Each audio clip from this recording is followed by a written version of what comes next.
nunggu pengumuman yang agak-agak tidak pasti ini lolos apa enggak. Semoga lolos, kita persiapan yang terbaik. Bismillah, semoga semuanya maju ke seleksi substansi, terus nanti bisa perform yang terbaik pada saat wawancara. Semangat ya dok ya. Feby ini udah aman ininya, recordingnya. Aku mulai ya kalau udah. Oke, udah Kak. Oh, iya. Semangat Silakan, dok, itu mungkin banyak banget. banyak banget nih. Tadi banyak nih yang udah nulis cita-citanya di kolom chat. Ada Dokter Mutiara, Pediatri UGM, Amin. Kemudian Dokter Hoti, IKA ya dok, Kesehatan Anak UI. Ini mungkin sekalian sambil Kak Adlin persiapan slide-nya ya Kak ya. Kemudian ada Dokter Zinda, Anestesi UI atau Unstri. Kemudian Dokter Niko, Mikrobiologi Klinik FK KMK UGM. Kemudian Dokter Luki, IKFR FK Undip. Dokter Gani, Urologi Unpad, amin. Semoga semua tercapai ya dok ya. Bismillah, Urologi UI, semangat Dokter Lutfi. Oke, ini udah siap nih Kak Adlin ya. Oke, silahkan Kak Adlin untuk materinya. Oke. Makasih dokter aku udah ganti slide aja. Udah sharing cita-citanya, semoga tercapai ya, bismillah, dan dapat beasiswanya juga supaya sekolahnya lancar dan bisa mengabdi ke Indonesia. Aku buka dengan salam dulu. Assalamualaikum warahmatullahi wabarakatuh. Selamat malam dokter-dokter semuanya. Selamat datang di acara sharing LPDP interview bersama aku. Panggil aja Adlin. Nanti di tengah-tengah, kalau misalnya mau ada yang ditanya langsung, boleh langsung raise hand aja, terus nanti Feby bantu untuk langsung interaksi. Tapi kalau misalnya yang via chat, di sesi Q&A aja ya dok, soalnya kalau di tengah-tengah chat nanti terlalu banyak distraksi dan materinya takutnya ntar jadi kepotong. Oke, izin mulai ya dok ya. Oke, disclaimer dulu.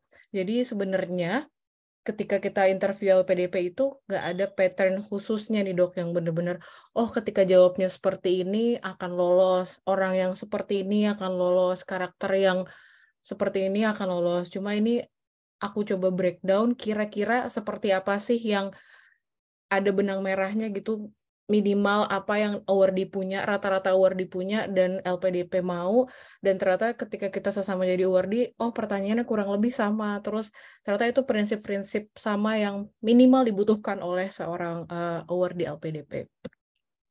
Yang kedua, ini aku sharing berdasarkan pengalaman interview aku kemarin di tahun 2022, dan aku yakin nanti dokter-dokter bisa lebih baik lagi dari pengalaman-pengalaman aku sebelumnya atau pengalaman teman-teman Wardi sebelumnya, jadi nanti bisa lebih keren lagi merepresentasikan dirinya. Nah, ini juga agak-agak pasti dokter bingung ya, kenapa yang ngisi aku yang LPDP luar negeri, padahal ini LPDP spesialis dalam negeri, dan apakah nanti sama? Karena pertimbangannya gini dok, LPDP spesialis itu terakhir diberikan beberapa tahun lalu, dan alhamdulillahnya aku dapat LPDP 2022, jadi kurang lebih interview LPDP-nya lebih relate, yang lebih dekat ke timing interviewku. Mungkin nanti adjustment-nya dokter-dokter bisa lihat YouTube LPDP spesialis yang udah penerima LPDP spesialis sebelumnya untuk mengadjust, tapi kita hipotesiskan kurang lebih interviewnya sama seperti interview LPDP yang paling dekat dengan waktu sekarang. Karena yang LPDP dalam negeri pun, atau misalnya dokter terus ambil S2 di dalam negeri, kurang lebih isi interviewnya seperti ini gitu. Nah, ini outline-nya, nanti aku ceritakan tentang interview LPDP, timeline-nya, bagaimana cara mempersiapkannya, terus persiapannya, tips and trick-nya, terus seperti apa pertanyaan yang akan keluar, dan experience aku. Nah, yang pertama dari segi bahasa. Jadi, segi bahasa itu walaupun mau keluar negeri ataupun mau di dalam negeri, itu benar-benar tergantung sama yang nggak interview nih, dok. Kalau misalnya penginterviewnya pengen mut-mutan, pengen bahasa Inggris, itu bisa aja pakai bahasa Inggris. Dan tidak bergantung pada tujuannya. Misalnya aku mau ke luar negeri kemarin, tapi interviewnya bahasa Indonesia. Ada juga temanku yang interviewnya pakai bahasa Indonesia atau pakai bahasa Inggris, tapi tujuannya bahkan dalam negeri. Jadi benar-benar nggak kedetek mau interviewernya itu apa dok gitu. Jadi kita harus bisa siapkan dua-duanya. Tapi kalau misalnya ngelihat trennya, sepertinya banyakan yang bahasa Indonesia dibanding bahasa Inggris. Tapi beberapa ada juga yang mix dok. Jadi misalnya pertanyaannya itu nanti dalam bahasa Inggris, dokter langsung jawab pakai bahasa Inggris. Tapi kalau pertanyaannya dalam bahasa Indonesia, dokter langsung jawab dengan bahasa Indonesia. Nah, ada berapa jumlah interviewernya nanti ketika interview? Itu ada 2-3 interviewer dan 1 ada admin. Jadi di dalam Zoom itu nanti kira-kira ada 4 orang plus kita berlima. Dan yang 2 itu akademisi, yang 1 itu psikolog. Dan interviewnya sejauh ini masih pakai Zoom ya dok. Jadi nanti settingnya dokter harus benar-benar bagus nih, madep ke depan, terus dokter ada di tengah, terus pastikan tangannya dokter bisa kelihatan, biar body language-nya bisa kelihatan, dan juga bisa proporsional untuk dilihat seperti orang ngobrol pada dunia nyata dok. Kalau misalnya posisinya nggak bagus, misalnya kameranya terlalu di atas atau terlalu di bawah, kalau kameranya di bawah, bayangin terus saya agak lihat ke bawah, jatuhnya jadi kayak menggurui, jadi nggak enak sama interviewernya. Jadi posisi pas Zoom ini sangat penting nih dok. Nah, kalau dari timingnya itu sekitar 30-60 menit. Kalau saya sendiri kemarin di 40 menit. Nah, kita lihat timeline-nya nih ya dok. Sekarang kita ada di 25 Januari 2023, kita lagi deg-degan nungguin hasil tes bakat skolastik yang setelah nanti pengumuman, insya Allah dokter punya sekitar 5-10 hari untuk persiapan wawancara ini. Nah, saya coba breakdown nih dok, gimana caranya memaksimalkan 5-10 hari ini supaya persiapannya maksimal. Yang pertama, memang sebenarnya ini nggak ideal dok, karena harusnya kita punya paling nggak 1 bulan atau semakin lama semakin bagus, karena di yang fase kedua ini, yang day 2 mock interview ini atau yang day 3 itu butuh pengulangan berkali-kali kalau dirasa kurang. Jadi yang kalau misalnya dokter punya 3 kali sesi atau punya 3 hari aja, insya Allah cukup, walaupun sebenarnya kurang. Tapi kalau ini minimum package-nya seperti ini dok. Jadi pertama itu dokter-dokter semua review apa yang udah ditulis di esai. Jadi CV dokter tuh dilihat-lihat lagi di halaman paling depan, dari misalnya apa yang dokter tulis, prestasi-prestasinya, lalu juga penelitian apa aja. Misalnya dokter nulis penelitian ada 5, tentang apa aja dokter buka-buka lagi tuh hasilnya apa. Takutnya nanti ditanya, ini desain studinya apa ya, terus hasilnya apa ya, gitu. Itu mungkin banget ditanya.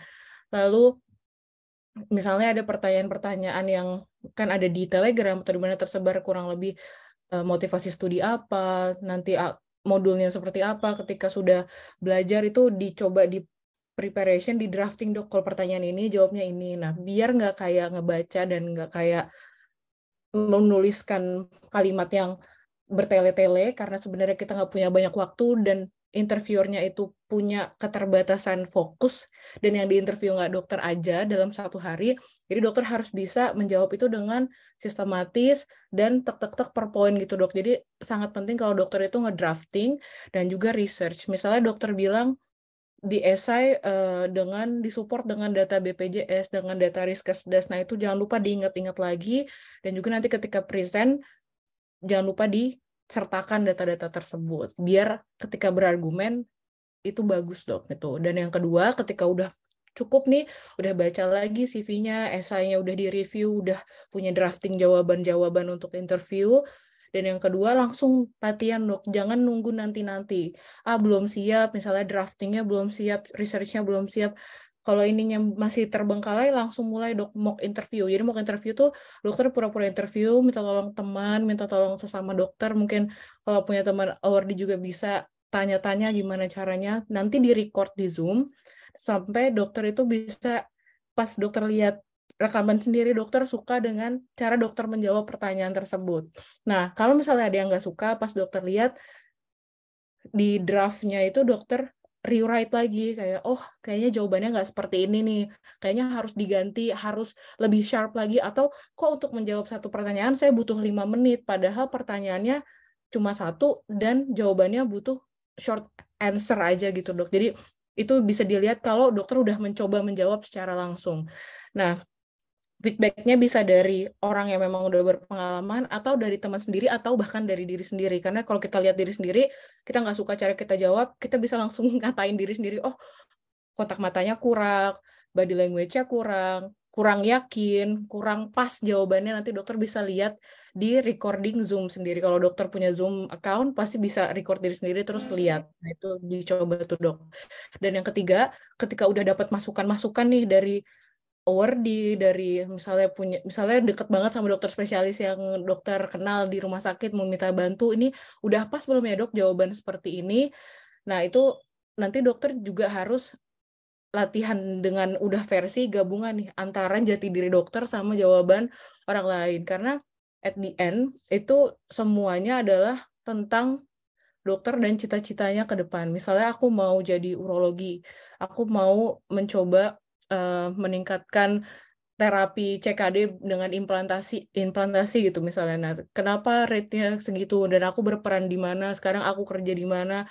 Apakah itu bisa dicapai? Apakah aku harus pindah kerja ke rumah sakit yang tipe A supaya bisa mengerjakan itu? Apakah aku cukup di tipe C aja dan yang aku tuju adalah bukan itu, atau mau adjust dengan LPDP yang dengan pemerataan yang kurang, berarti aku akan berada di sini dan di sini. Itu semua harus ada justifikasinya tuh dok kenapa. Tapi yang paling penting adalah self reflection ini, karena ketika terlalu banyak masukan nantinya terus dokter bingung, cita-citaku apa ya, aku mau jadi apa ya gitu. Itu nanti jadinya pas jawab jadi nggak percaya diri, dan itu memang harus ada fase self reflection untuk memilih feedback mana yang sesuai dengan cita-cita dokter dan feedback mana yang memang tidak perlu dipakai untuk menjawab interview nantinya. Nah, ini juga tadi pertama prosesnya adalah drafting, yang kedua fokus. Jadi cara menjawabnya itu ada namanya AREL method dok. Jadi assertion, reason, example, link back. Misalnya, kenapa mau ambil spesialis jantung? Saya mulai dari saya mau ambil spesialis jantung karena memang angka penyakit jantung di Indonesia ini merupakan first leading cause of death di dunia.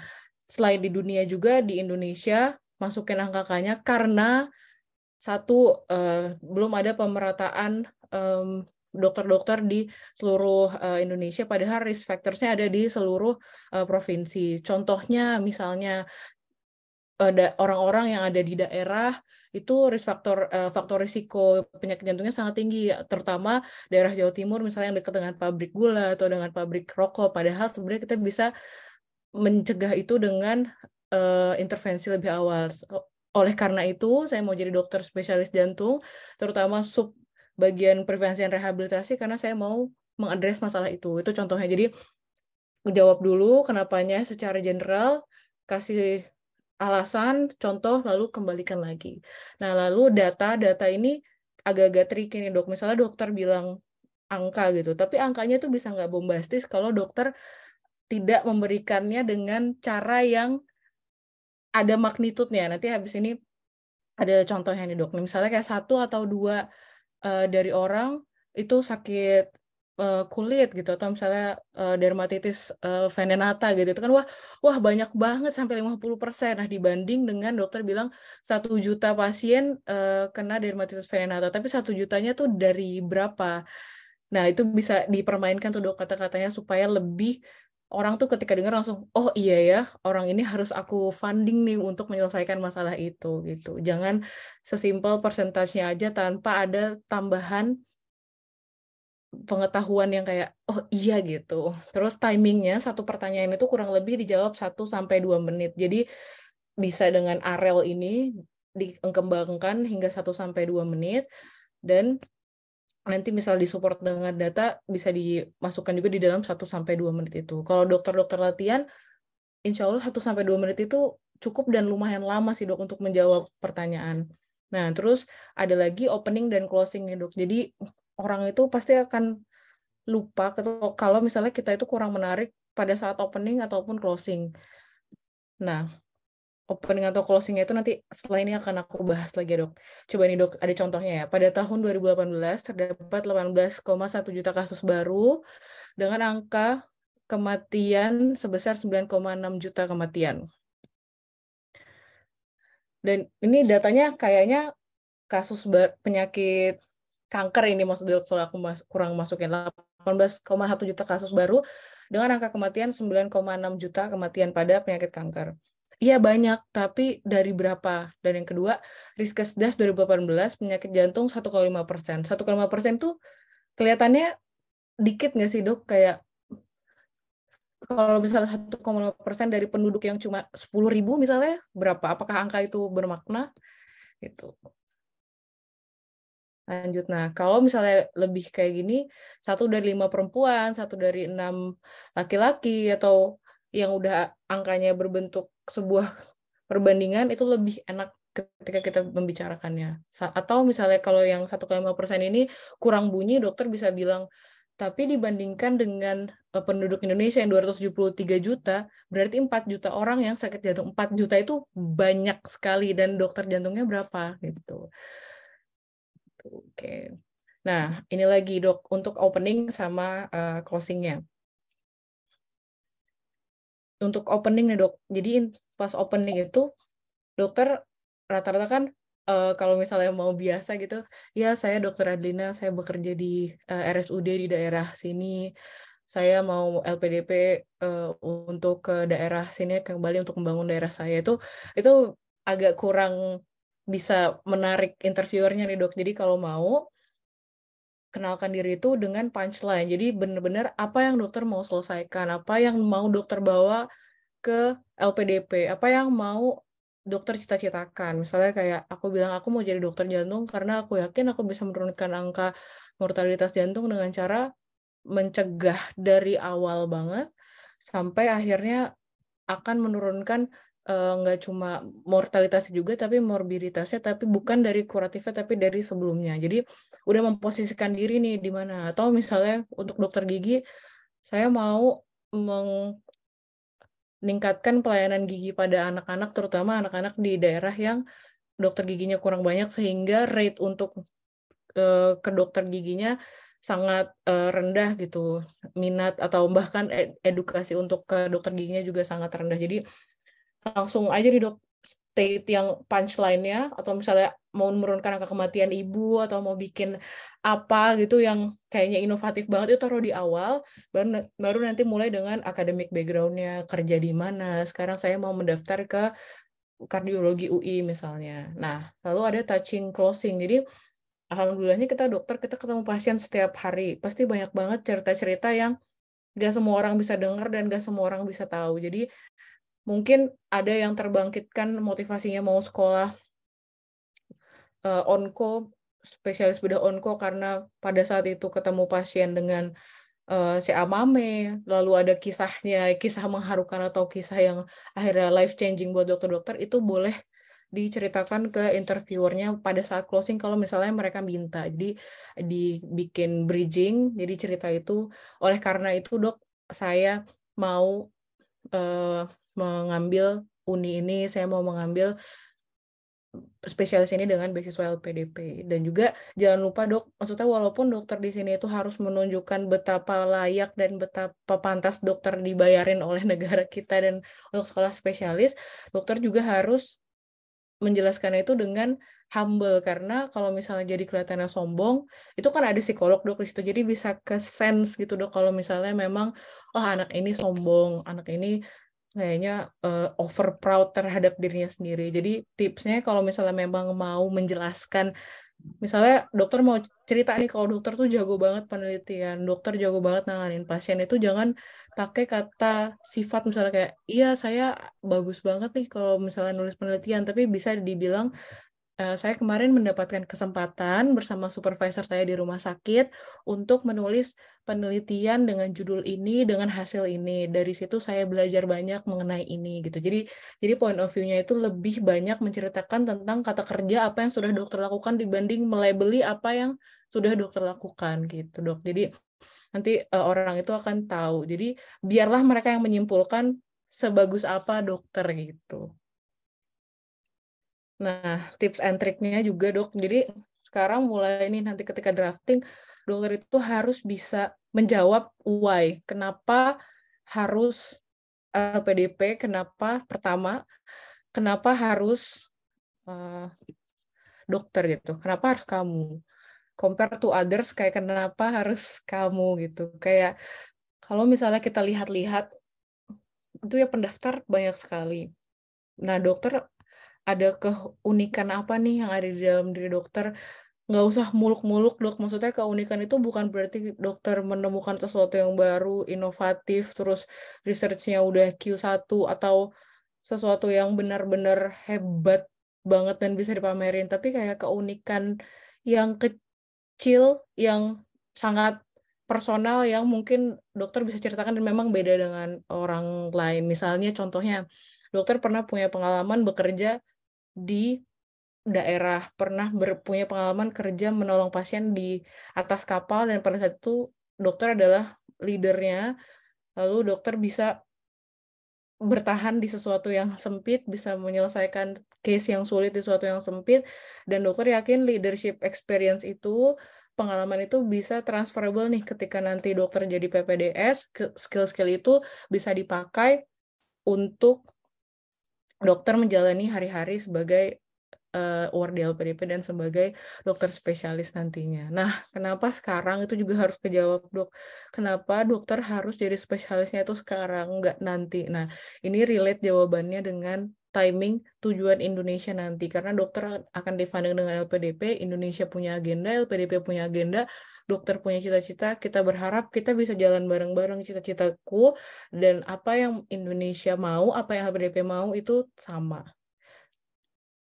Dan juga selanjutnya, kenapa universitas itu dokter harus research, misalnya kelebihannya UI apa, kelebihannya UNPAD apa, kelebihannya UB apa. Nggak jarang juga nanti bisa mengarah ke pertanyaan personal, karena ada psikolog, jadi nanti bisa ditanya tentang pertanyaan pribadi kayak kenapa kota itu mungkin, kenapa jurusan itu juga dokter harus tahu secara detail, dan nanti di sananya seperti apa dokter juga harus tahu, kenapa programnya maksudnya seperti apa, maksudkan LPDP punya listnya berapa semester maksimal harus lulus, dan juga nanti misalnya mau ke luar negeri untuk entah conference, entah short term apa gitu, apakah mungkin bisa, atau ada penelitian khusus yang mau dokter lakukan selama studi itu juga bisa. Yang penting dokter harus tahu. Kalau misalnya nggak mau juga ya nggak apa-apa, tapi dokter juga harus yakin dengan program yang Uni itu punya, dokter bisa lulus tepat waktu.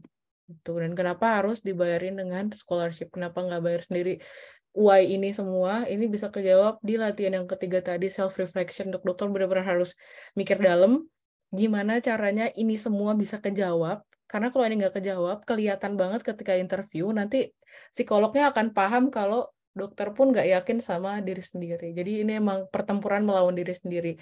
Dan sebenarnya interview itu sifatnya dua, dok.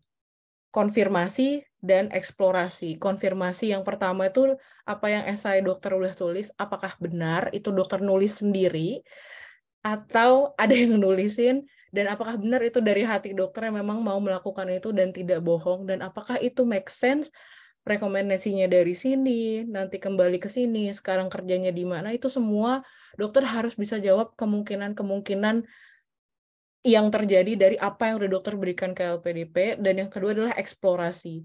Apa yang ditulis itu mungkin penasaran interviewernya, apakah benar, apakah saya yakin dengan memberikan investasi kepada dokter-dokter, satu dokter akan lulus tepat waktu, dokter akan benar-benar berkontribusi, karena ingat kita punya agenda, LPDP punya cita-cita juga yang kita adalah part dari itu.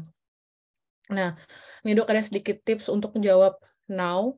Jadi misalnya seperti ini dok, menurut hasil Riskesdas 2018, masyarakat Indo yang punya karies gigi 45,3%. Nah, nanti di 2030, sedangkan Kementerian Kesehatan itu menargetkan penduduk Indo bebas karies. Nah, bayangin 45,3 dari 270 juta jiwa, itu ada kariesnya, tapi cuma sisa, sekarang 2023, terus udah tinggal sisa 7 tahun lagi kan ya dok, gimana caranya menghilangkan karies gigi pada 150 juta orang. Itu kan kalkulasi yang sangat sulit, dan itu bisa dokter ceritakan. Bayangkan sekarang kita di sini 2023, terus nanti 2030 dengan banyak faktor-faktor yang bisa kita lihat nih, misalnya jumlah vaskesnya belum sebanyak yang dibutuhkan, kesadaran masyarakatnya, jumlah SDM-nya. Ini faktor-faktor yang bisa berpengaruh pada keberhasilan di 2030 ini. Nah, nanti dokter bisa dibilang, iya nih saya akan mengambil LPDP spesialis kedokteran gigi bisa ikut andil dalam menambah jumlah SDM. Jadi paling nggak dalam seluruh faktor untuk menuju visi Kementerian Kesehatan 2030 saya ikut berperan di dalamnya. Kenapa harus sekarang? Karena bahkan kalau misalnya kita tidak ada percepatan, itu nggak akan sampai di tahun 2030. Makanya saya harus melakukan pendidikan itu sekarang gitu. Nah, ini juga dok, ingat latar belakang LPDP. Kenapa LPDP diadakan, dokter spesialis dan subspesialis? Satu, memang pemerataan SDM. Berdasarkan data WHO, rasio kita memang kurang 1:1000. Di negara maju udah 3:1000, bahkan 5:1000. Distribusinya sama juga komitmen kerjasama. Nah, berarti kita refleksi lagi nih dok, apakah kita benar-benar sama nih sama yang mau dituju sama LPDP? Apakah kita bersedia mengikuti apa yang LPDP mau untuk meningkatkan satu rasionya jadi banyak, yang kedua distribusinya sama komitmen kerjasama. Jadi dokter juga harus balik lagi, karena kelihatan kalau misalnya kayaknya mau tricky gitu, misalnya enggak, nanti habis ini balik lagi aja ke Jawa, habis ini kemana aja gitu. Nanti akan terlihat nanti kayak jawabnya jadi terbata-bata saat interview. Jadi ingat-ingat lagi bawa-bawa ini karena memang dinilai juga betapa dokter paham tentang LPDP tuh. Nah, ada yang keunikan ya dok, give them a surprise. Jadi surprise-nya itu bayangin itu dokter banyak banget nih yang akan jadi interviewer nanti. Interviewee nanti. Dan dalam sehari yang interview itu bisa 5 berturut-turut atau 6 berturut-turut. Nah, dalam dokter menyampaikan cita-cita dokter, paling nggak pas dokter keluar ruangan, interviewer tuh ingat kalau, oh, dokter Elsa tuh mau jadi Opjin yang fokus untuk menurunin angka kematian ibu di daerah dengan meningkatkan pengetahuannya lewat ini gitu. Jadi berarti kan fokusnya Opjin komunitas gitu. Jadi benar-benar karena kelihatan banget satu karakternya jadi bisa ingat, dan juga dokter bisa pamerin sesuatu yang bisa di show ya ini dok, bisa pakai kertas karena nggak mungkin kita diizinkan share screen. Jadi waktu itu saya kayak ngeprint gitu, cita-cita saya mau membangun center ini di masa depan. Terus interviewernya pada senyum, terus ada yang langsung kayak kasih jempol gitu. Jadi misalnya dokter juga punya pengalaman yang unik nih ketika entah conference atau hasil penelitiannya yang kira-kira menarik untuk di-share, itu di-print aja. Atau misalnya dokter bilang, saya nggak suka guideline ini, nanti saya mau coba bikin guideline baru, atau misalnya juga dokter punya pengalaman yang menarik, misalnya di daerah Papua Barat ketemu kasus yang sangat jarang gitu, atau misalnya ketemu kasus-kasus klinis, terus ada dokter yang bisa share, itu di print terus ditunjukkan aja ke yang bakal interview kita, itu insya Allah jadi nilai plus, jadi dia nggak akan lupa sama kita gitu. Nah, interview question-nya itu nanti ada di sekitar personal, akademik, kontribusi, psikologi, sama nationality. Kalau personal, pertanyaannya itu kira-kira nggak jauh-jauh dari ini, motivasi untuk lanjut sekolah, apakah sudah menikah dan punya anak, keluarga mendukung atau enggak untuk sekolah, visi hidup. Jadi memang nggak semuanya dapat. Kalau saya pribadi kemarin nggak dapat pertanyaan personal yang terlalu dalam, karena sebenarnya mereka tuh mau nge-assess seberapa resilience kita sih dok. Jadi benar-benar dia ngorek-ngorek pain kita, ngorek-ngorek dia ini anak kuat nggak sih sekolah gitu. Apakah sanggup nih anak menyelesaikan nanti sampai selesai, benar-benar selesai gitu. Karena kan nggak mungkin orang mau memberikan support pada orang yang kemungkinan tidak menyelesaikan sekolahnya. Jadi interview ini juga melihat betapa ketahanan dokter-dokter gitu. Jadi jawab sejujur-jujurnya. Nah, ada juga cerita ini dok, ada yang nangis dok. Jadi cerita yang nangis ini karena saking terenyuhnya, emosionalnya terbawa ditanya tentang personal, itu dia nangis. Dan ya masih ada yang lolos, ada yang bilang nangis atau enggak itu penentu kelolosan, tapi lebih baik kalau saya pribadi sih lebih baik nggak usah nangis. Jadi kalau bisa jawab seprofesional mungkin karena memang ini settingnya profesional, jadi nggak usah terbawa, tunjukkan kalau emang dokter kuat. Tapi misalkan memang nangis, ya udah tarik nafas terus lanjutkan jawabannya. Kalau dari hasil wawancaranya itu juga nggak tahu, ada yang nangis dan nggak lolos, ada yang nggak nangis juga nggak lolos. Jadi emang kita nggak pernah tahu, tapi kalau aku pernah dengar yang nangis itu nggak lolos itu ada gitu. Yang nangis lolos tapi juga ada sih dok. Jadi berusaha gak usah nangis karena ini profesional. Dan yang kedua adalah akademik. Akademik ini nanti yang dokter udah tulis akan ditanya semua IPK-nya. Misalnya kalau IPK yang kurang, kayak kamu ngapain gitu, apakah banyak berorganisasi, itu mungkin banget ditanyakan.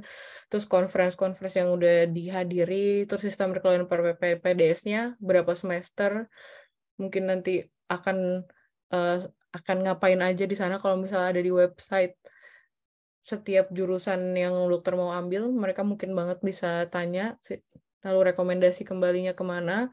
Kalau misalnya dokter nggak kerja di situ, kembali di situ, dokter harus bisa justifikasi kenapa saya kerja di Depok, nanti kembalinya ke Ternate misalnya, apakah karena di Ternate itu ada relasinya sama universitas dan saya akan menjadi dosen di sana, udah ada hitam di atas putihnya, itu harus dokter ceritakan semua dan harus ada kenapanya, kenapa bisa seperti itu, jadi harus bisa kejawab.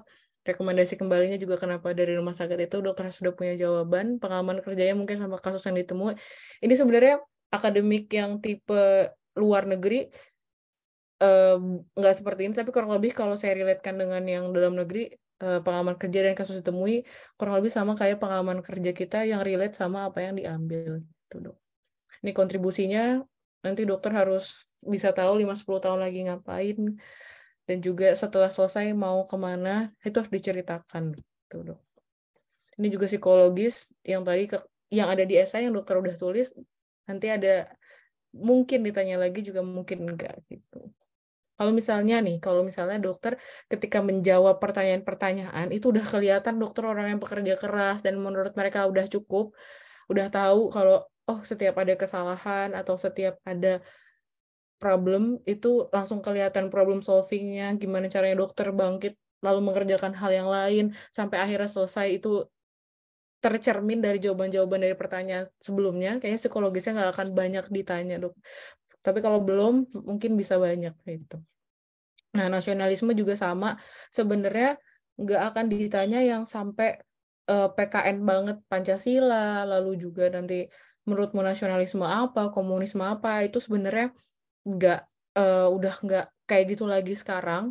Tapi kalau misalnya dokter ketika menjawab yang pertanyaan-pertanyaan di atas itu kan juga kelihatan ya. Kalau misalnya, oh saya tuh mau eh, ini masih yang luar negeri. Kalau misalnya dokter itu emang mau mengabdikan dirinya kepada Indonesia, misalnya kelihatan saya mau kembali lagi ke Kalimantan gitu, karena di Kalimantan resource-nya seperti ini, masalah yang dihadapi seperti ini, culture-nya seperti ini, dan saya adalah putra daerah asli Kalimantan dan saya bisa berkontribusi sebagai orang yang menyelesaikan itu. Gitu. Nah ini kalau ini real experience aku, waktu itu aku dapat jam 1 siang pakai Zoom, dimulai dengan perkenalan diri. Sebenarnya nanti pas interview nggak boleh ini sih, nggak bakalan diizinkan untuk akan kayak ada form gitu. Saya nggak akan ceritain pertanyaan-pertanyaannya, tapi ini saya kasih secara umum aja. Jadi perkenalan diri dan rencana studi itu bener-bener di awal, dan itu makanya kalau misalnya dapat kesempatan perkenalan diri itu malah enak dok. Jadi dokter bisa langsung cerita cita-citanya dengan masih bahagia, masih di awal, masih bisa berapi-api, masih bisa excited, terus suaranya juga lantang, jadi openingnya itu bagus dan mereka excited mau tanya-tanya tentang kita. Terus study plan-nya, terus update di bidang kedokteran yang memang dokter pilih. Misalnya dokter mau anak nih, terus anak misalnya agenda Kemenkes anak tuh apa sih? Apakah sekarang fokus di stunting kah? Apakah yang lagi rame itu apa, itu bisa banget ditanya dok. Jadi jangan lupa baca-baca juga update-update yang paling terkini gitu di bidang dokter masing-masing. Terus kontribusinya nanti gimana, persiapannya seperti apa, misalnya dokter harus pindah kota untuk spesialis atau misalnya tetap di kota dokter, seperti apa persiapannya itu juga bisa ditanya. Terus kemampuan kita mungkin secara akademik kalau kalau saya kemampuan bahasa Inggris ditanya sama closing statement gitu. Kalau saya pilih closing statementnya kemarin cerita tentang pasien COVID yang sebenarnya pasiennya itu adalah Pak D saya sendiri gitu. Jadi mereka bisa relate dan masih relate juga sama cita-cita saya untuk lebih ke fokus ke pencegahan penyakit jantung. Jadi kisahnya itu personal tapi masuk dengan nilai-nilai LPDP dan juga masuk dengan nilai-nilai yang mau diambil oleh spesialis gitu. Oke, terima kasih ini teman-teman yang support. Saya kembalikan ke Feby. Oke, terima kasih banyak Kak Adlin. Materinya sangat informatif sekali, detail banget. Bahkan tadi kita dikasih tips bagaimana mempersiapkan wawancara ini dalam waktu yang singkat ya. Karena tentunya dari pengumuman TBS yang katanya hari ini, nanti mungkin periode wawancaranya itu dari tanggal 30 Januari sampai tanggal 10 Februari ya. Jadi memang persiapannya itu sangat pendek, mungkin sekitar 5 harian ini gitu. Oke, makasih banyak Kak Adlin. Nah, ini kita mungkin masih ada waktu ya, mungkin 10 menitan. Kalau misalnya dokter-dokter ada yang mau mencoba bagaimana rasanya mock interview. Nah, ini saya kasih waktu. Jadi mock interview itu gini dok, jadi nanti Kak Adlin akan berperan sebagai interviewer gitu. Dan akan menanyakan pertanyaan-pertanyaan yang biasanya muncul di wawancara LPDP. Nah, nanti dokter yang mau jadi interviewee akan berperan sebagai interviewee yang nanti ceritanya lagi seleksi substansi gitu. Mungkin dokter ada yang mau coba. Ini karena ramai banget ya, mungkin banyak yang deg-degan juga, tapi nggak apa-apa dok, ini sebagai ujian mental juga nih. Boleh dok, silakan yang mau raise hand aja. Kita di sini latihan sih, jadi dokter-dokter bisa terbayang gimana nanti pas interviewnya gitu. Karena kan nanti teknisnya akan online kemungkinan ya, gitu.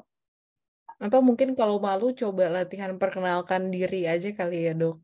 Kan jadi perkenalkan diri itu kelihatannya sepele, tapi itu 30 detik pertama tuh 30 detik penentuan orang-orang tuh mau dengerin dokter atau enggak. Jadi males kalau misalnya first impressionnya tuh udah nggak bagus gitu. Iya ada yang raise hand nih Kak Feby. Oke, ada yang raise hand tadi, Dokter Arif ya? Siap, betul dok. Oke, aduh senang banget nih, langsung ada yang raise hand.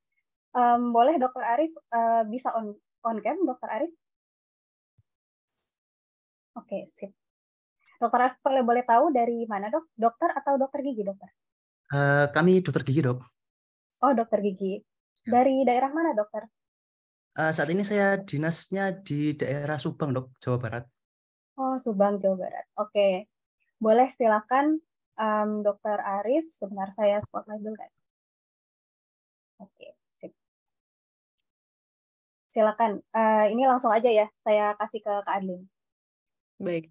Assalamualaikum warahmatullahi wabarakatuh. Selamat datang di wawancara LPDP. Selamat sudah sampai tahap seleksi substansi karena Dokter Arif sudah mengalahkan dokter-dokter lainnya.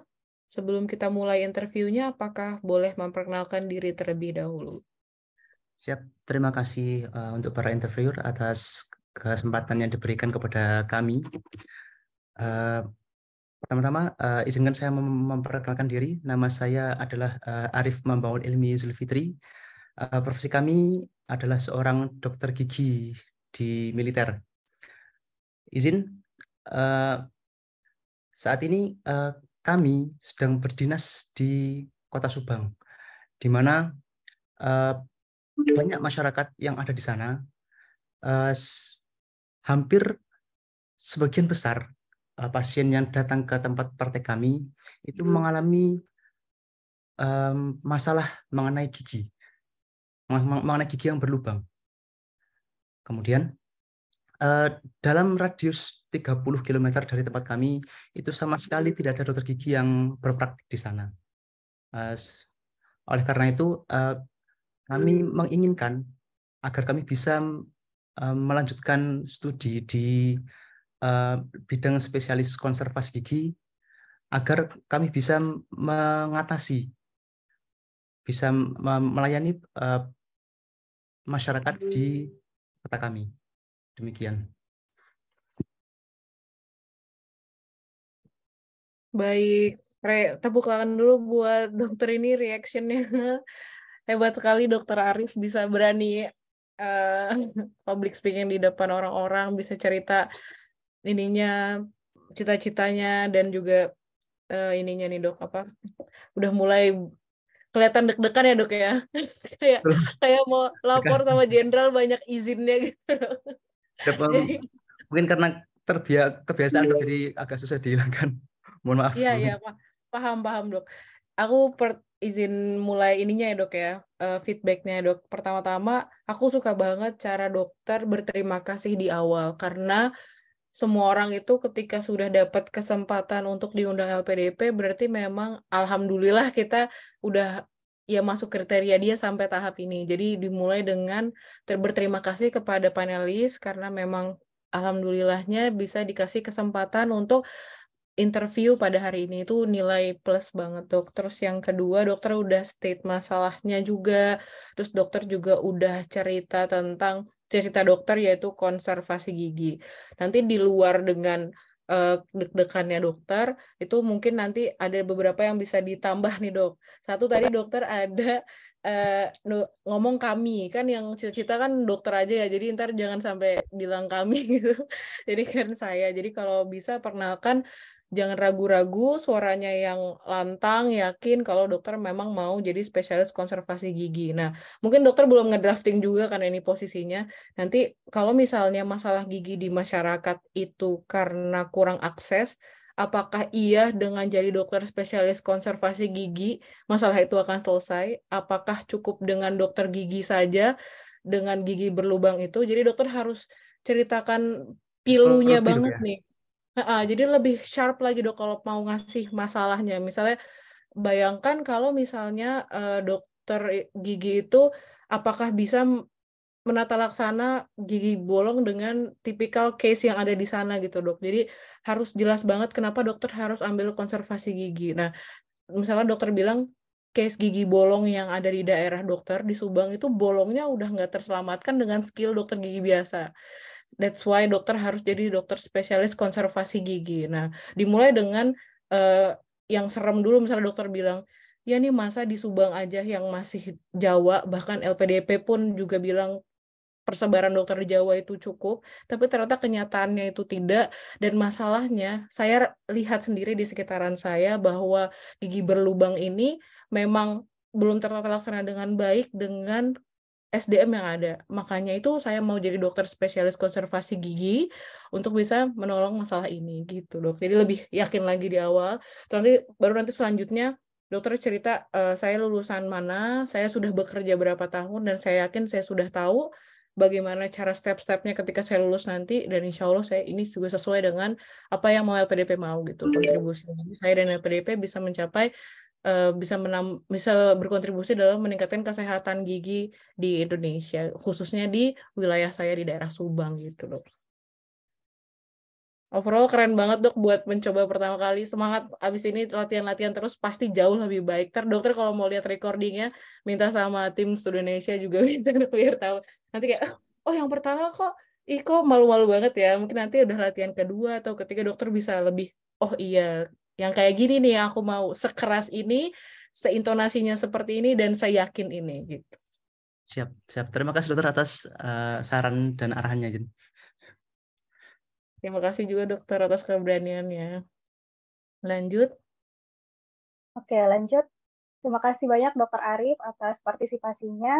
Mungkin ada satu dokter lagi yang mau coba, Dok. Oke, ada lagi nih Dokter Hoti.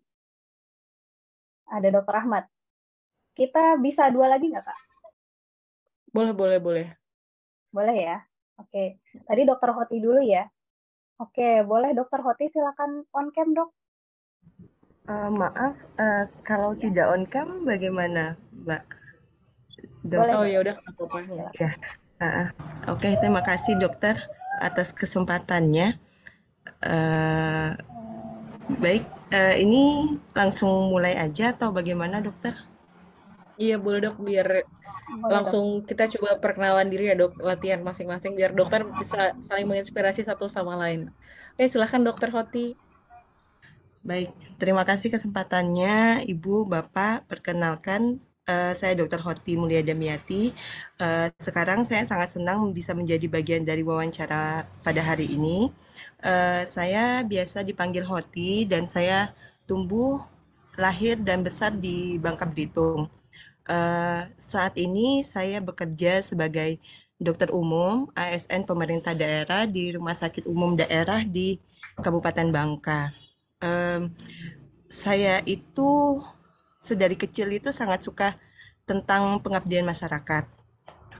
Oleh karena itu, saya sejak SD dan SMP saya mencoba untuk menjadi dokter, kecil dan maaf dok, sebentar dokter. Ya, lalu saya mohon maaf dokter untuk karena gangguannya dok. Lalu saya merupakan lulusan dari FK Unsri S1-nya. Alasan mengapa saya ingin menjadi dokter spesialis anak adalah karena selama selama 4 tahun bertugas di rumah sakit saya melihat banyak sekali kasus-kasus anak yang sulit ditangani di rumah sakit saya. Dikarenakan belum adanya dokter anak yang bertugas di rumah sakit saya. Sedangkan rumah sakit saya ini wilayah kerjanya menaungi beberapa banyak desa di sekitarnya. Yang paling saya ingat adalah waktu itu ada kasus pasien bayi dengan aspeksia yang membutuhkan untuk dirujuk, tapi keluarga menolak dikarenakan aksesnya jauh katanya dari rumah karena tidak ada yang bisa membantu menemani bayi itu. Nah, setelah kita resusitasi bayi, tapi bayi tidak tertolong. Karena itulah membuat saya bahwa rumah sakit saya sebenarnya butuh dokter anak begitu agar pelayanan kesehatan anak untuk masyarakat sekitar itu lebih maksimal dan lebih bisa dicapai gitu begitu dok. Sekian dokter perkenalan dari saya dokter. Terima kasih atas kesempatannya. Terima kasih dokter Hoti. Salam buat anaknya dong. Semangat nih. Aku suka bangga deh sama kalau misalnya lagi Zoom terus ada ibu-ibu yang anaknya ikutan atau ponakan atau siapa itu dok. Jadi kayak tetap kalau misalnya anaknya memang hebat banget masih tetap semangat untuk lanjut sekolah walaupun sudah berkeluarga. Selamat dokter. Nah, aku mulai ya dok ya feedbacknya. Dokter Hoti kalau mau nyalain mic-nya juga boleh dok, kita sambil interaksi. Jadi dari sisi tadi dari interview yang pertama yang dimulai, pertama dari humbleness-nya udah dapet nih dok, terus juga dokter udah nge-state apa masalah yang penting untuk mau dokter selesaikan dan juga udah kasih tahu case spesifiknya apa. Nah, tapi harus berhati-hati nih dok karena nggak semua nanti interviewer itu kita nggak pernah tahu mereka itu nggak memperkenalkan kalau mereka itu adalah dokter atau bukan dan psikolog atau bukan, mereka tuh nggak bilang. Jadi bisa aja yang wawancara kita itu bukan dokter, atau kalau misalnya dokter paling cuma satu karena ini kan kayak beasiswa ya, mungkin nggak tahu kalau sekarang nanti SDM-nya cukup akhirnya ada dokter spesialis mungkin bisa, tapi kita juga harus mempersiapkan kata-kata yang general yang tidak membuat orang lain itu bingung. Contoh kayak resusitasi, asfiksia, takutnya nggak semua orang Baik. paham gitu dok. Tapi lain-lainnya sih udah bagus. Nah, terus tadi ini juga dok, jadi kelihatan dokter udah bagus banget ya kan, udah ketika dokter bekerja tuh nggak bekerja aja berarti kan, tapi mau observasi apa sih yang kurang, apa sih yang bisa aku bisa isi. Tapi bagian yang tadi dokter bilang, saya dari kecil memang suka berkontribusi kepada masyarakat. Jadi dokter ini itu kayaknya bukan part di perkenalan dok. Itu nanti aja. Kalau misalnya ditanya di bagian tentang personal dokter. Jadi perkenalan ini harus singkat dan langsung menceritakan tentang dokter itu siapa secara brief dalam 1 sampai 2 menit. Jadi misalnya nama saya Dokter Hoti, saya sekarang bekerja di daerah Bangka Belitung sebagai PNS. Saya melihat setelah saya bekerja beberapa tahun, masalah di anak ini sangat perlu diperhatikan. Contohnya adalah bayi-bayi yang memang baru lahir dan tidak tertolong lagi karena memang kesulitan akses, kesulitan teknologi atau kesulitan apa namanya, pokoknya alat-alat dan semua yang ada di RS. Oleh karena itu, saya mau jadi spesialis anak untuk berkontribusi pada rumah sakit saya. Jadi langsung jelas, oh dokter Oti ini fokusnya adalah menjadi spesialis anak karena memang ada isu bayi-bayi yang tidak tertolong ketika baru lahir gitu. Jadi langsung fokus, sudah cukup gitu aja. Gitu dok.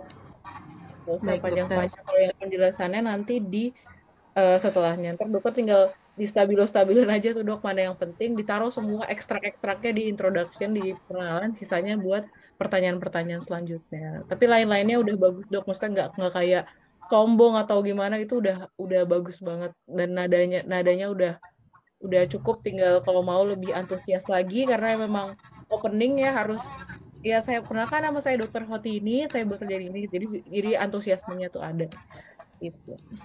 Siap Keren dokter. dok. Terima Semoga kasih jadi banyak dokter dokter. spesialis anak. Ya, terima kasih banyak dokter. Saya juga berterima kasih sama ini dok, apa masukan dan Zoom meeting hari ini dokter. Terima kasih dokter, sehat selalu dok. Amin. Terima kasih Dokter Hoti, keren banget tadi dok. Oke, selanjutnya ini kita ada tinggal 30 menit lagi nih. Tapi masih ada dua yang raise hand. Dokter Ahmad dulu. Ini beneran Pak Capres atau gimana? Capres jadi Wapres atau gimana nih? Takut Oke, banget. Dokter Ahmad. Mungkin variasi kali ya Kak, boleh nggak pertanyaannya yang lain selain perkenalan? Jadi, Oh boleh. jadi nanti dokter-dokter bisa tahu nih ada variasi pertanyaan lain atau gimana. Dokter Ahmad, udah siap dok? Siap, dokter. Izin agak bisa on cam dok?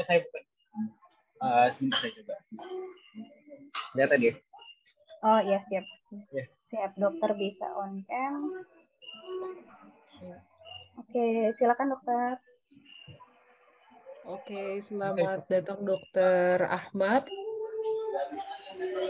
Apa suara saya jelas di sana? Oke, baik. Jelas.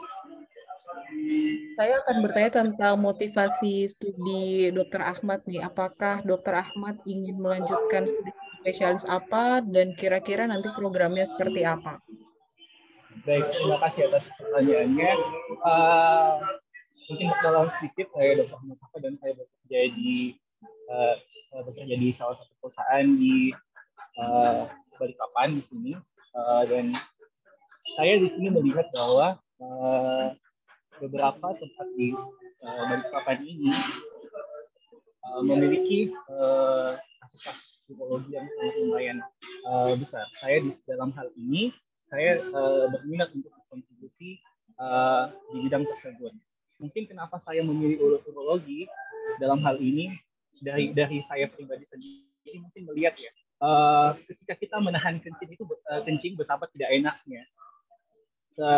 Kalau kita menunggu perjalanan seperti itu atau menunggu bus itu sangat tidak enak, apalagi ketika ada penyakit urologi seperti penyakit besaran prostat, penyakit batu saluran kencing, betapa tidak nyamannya mereka menahan kencing. Jadi pasien-pasien urologi yang telah saya temui lumayan banyak. Saya menemukan di rumah sakit yang saya magang saat ini, di rumah sakit Abdullah Syahani Samarinda, seperti itu. Saya melihat jumlah kunjungan pasien itu hingga 6.000 orang per tahun seperti itu. Sementara yang dokter urologi di sana hanya 3 orang yang bertugas seperti itu. Bayangkan betapa membutuhkannya urologi di tempat saya seperti itu. Nah, oleh sebab itu saya ingin berkontribusi dalam hal di bidang urologi untuk daerah saya.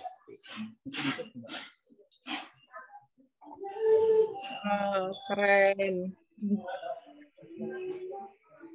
Oke dok, gimana rasanya dok? Saya tanya dulu deh setelah menjawab pertanyaan. Mungkin agak ini dok ya, belum terkonsep ya, walaupun sebenarnya saya sudah ada tulis sedikit dok. Cuma karena belum saya hafalin dan belum terkonsep, jadi agak bingung mau diarahin kemana. Oke. Secara umum udah menjawab sih dok, kan ditanya motivasinya. Nah, terus hati-hati di dok. Yang ini dulu ya, yang tadi secara prosesnya satu udah menjawab pertanyaannya, terus udah pakai angka juga, jadi kita bisa membayangkan nih betapa urgennya dokter harus menjadi salah satu urolog di sana. Udah jelas juga konteksnya, mau nyembuhin satu spesifik penyakit, mungkin dokter bisa cerita juga nahan pipis nanti bisa jadi infeksi saluran kemih, kan masih common ya, masih bisa diterima sama masyarakat umum gitu. Nama penyakitnya mungkin bisa di-mention biar, oh itu maknanya. Mungkin orang nggak ngerti kali nahan pipis tuh kenapa gitu, apakah jadinya apa gitu, jadi kayak lebih di sharp lagi. Nah, terus juga ada satu yang tricky nih buat pesan-pesan nih dokter semua. Kata-kata terima kasih atas pertanyaannya. Jadi karena di awal di introduction itu kita udah showing humble, kayak udah humble nih kita, kayak terima kasih atas kesempatannya, terima kasih atas undangannya segala macam. Jadi terima kasih atas pertanyaannya itu sebenarnya bisa kita pakai kalau kita bingung mau jawab pertanyaannya apa dan kita butuh mikir. Jadi kayak ya terima kasih atas pertanyaannya baru nanti jawab. Soalnya kalau semua pertanyaan nanti kita terima kasih atas pertanyaannya takutnya kelihatannya monoton. Jadi simpan terima kasih atas pertanyaannya untuk pertanyaan yang sulit, yang dokter butuh kayak sekitar 1 atau 3 detik untuk berpikir mau jawabnya ke arah mana. Nah, terus tadi aku lihat patternnya itu ada 2 scope ya. Jadi kalau misalnya mau jawab motivasi atau mau jawab tentang majornya dokter, jurusannya dokter itu mungkin bisa dokter bilang bagi 2 dan dimulai dengan scope yang lebih besar. Contohnya, dari spesialis urologi ini penyakit terbesar yang Indonesia alami dan terutama di daerah saya adalah infeksi saluran kemih dan batu saluran kemih. Dari yang besar ini saya lihat lagi, saya zoom in lagi ke rumah sakit saya sendiri, jumlah kunjungannya berapa ribu per tahun dengan dibagi spesialisnya berapa. Lalu mulai ke personal. Contohnya, kalau misalnya para ibu-ibu bapak-bapak di sini belum terbayang betapa tidak enaknya jadi pasien ISK atau batu saluran kemih, bayangkan kalau ibu-ibu menahan pipis dan jadi rasanya tuh seperti apa. Jadi ada konsepnya. Jadi dari yang besar dulu, memang penting nih Indonesia mengalami ini, real life-nya seperti apa di rumah sakit, dan sentuh personalnya. Jadi berkonsep. Kalau misalnya nanti dibalik, jadi coba bayangkan ibu-ibu bapak-bapak rasanya menahan pipis itu jadi kayak kurang grande gitu cara jawabnya. Jadi dimulai dari yang grande dulu, terus sentuh personalnya sesuai dengan keluhan pasien itu. Gitu. Tapi udah keren dok, tinggal latihan aja, nanti slide-nya dibagiin sih dok, dokter tinggal bisa jawabin itu sesuai dengan formatnya, kan udah tadi udah ada contohnya juga, nanti tinggal link back-nya tuh di akhir yang Arel itu. Oleh karena itu, saya mau menjadi dokter spesialis urologi di tempat saya bekerja sekarang. Jadi tutup dengan manis. Boleh tanya sedikit ya Kak? Boleh, boleh. Jadi kalau misalnya untuk ini ya, pemilihan universitas seperti itu, apakah kalau kita nggak terlalu tahu bedain satu sama yang lain, kita sudah searching, apakah boleh kita nanti sampaikan secara jujur bahwa memang karena tempat tersebut itu dekat dengan tempat saya, seperti itu. Misalnya saya dari Samarinda seperti itu, dekat dengan UNER, dekat dengan UB atau dekat dengan UGM seperti itu. Apakah boleh seperti itu? Kita ngomong secara jujur. Kenapa sih saya pilih seperti itu? Karena memang kalau misalnya kita compare satu dengan yang lain, kayaknya masih belum dapat ini gitu bedanya. Atau bisa dikemas agak lebih intelek gini dok, karena dekat berarti kan tipikal pasiennya kurang lebih sama. Jadi saya belajar sesuai dengan apa yang akan saya hadapi nantinya. Atau rujukan dokter sekarang kerja di rumah sakit tipe C, tipe A-nya kemana. Jadi pattern-nya dokter udah tahu dan kemungkinan besar rumah sakit ini adalah yang sesuai dengan yang dibutuhkan oleh rumah sakit saya. Gitu. Jadi kalau misalnya ada yang kelihatannya kok plain banget, itu coba cari versi intelek kayak gitu. Karena namanya interview ya. Siap. Terima kasih dokter. Oke, terima kasih Dokter Ahmad. Dari tadi kita udah ini ya, mock interview sama dokter dari Jawa, dari Sumatera tadi, dari dari Belitung ya. Terus ada Dokter Ahmad tadi dari Kalimantan, luar biasa. Ternyata ini seluruh Indonesia yang ikut ya kayaknya. Oke deh. Sekarang terakhir nih ya, Dokter Eko. Dokter Eko mungkin silakan dok. Ya, selamat malam, Dokter. Dari mana dok? Malam, Mohon dokter. maaf lagi di luar. Saya dari Trenggalek, Jawa Timur. Trenggalek, Jawa Timur. Daerah ujung selatan dari Jawa Timur. Ibu Oke. saya lahir di Trenggalek. Terus kenapa? Oke. Luar biasa. Oke, silakan Kak. Oke, selamat kepada Dokter Eko sudah sampai di seleksi substansi. Sekarang saya mau tanya untuk setelah sekolah nanti kontribusinya untuk Indonesia seperti apa ya, Dokter?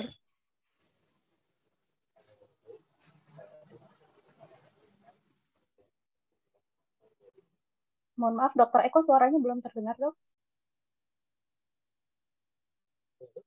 Bisa dengar? Halo? Halo? Halo? Halo? Nah, Ya, sekarang sudah, jelas, Dok. Dokter. Halo? Halo?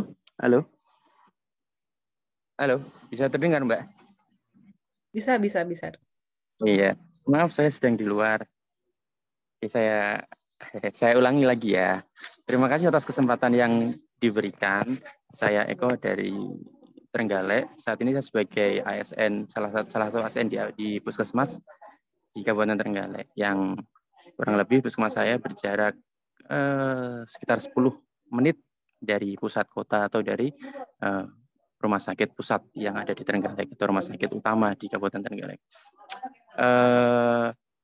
Saya berminat untuk meneruskan di bidang obstetrik dan ginekologi karena Trenggalek merupakan nomor 8 ya, penyumbang nomor 8 tertinggi penyumbang angka kematian ibu di Jawa Timur. Jadi sangat riskan, sangat cukup kompleks masalahnya, dan Trenggalek topografi dari daerahnya merupakan pegunungan, dan bisa dibayangkan 70% dari dataran kita merupakan pegunungan dan hanya 30% yang merupakan daratan.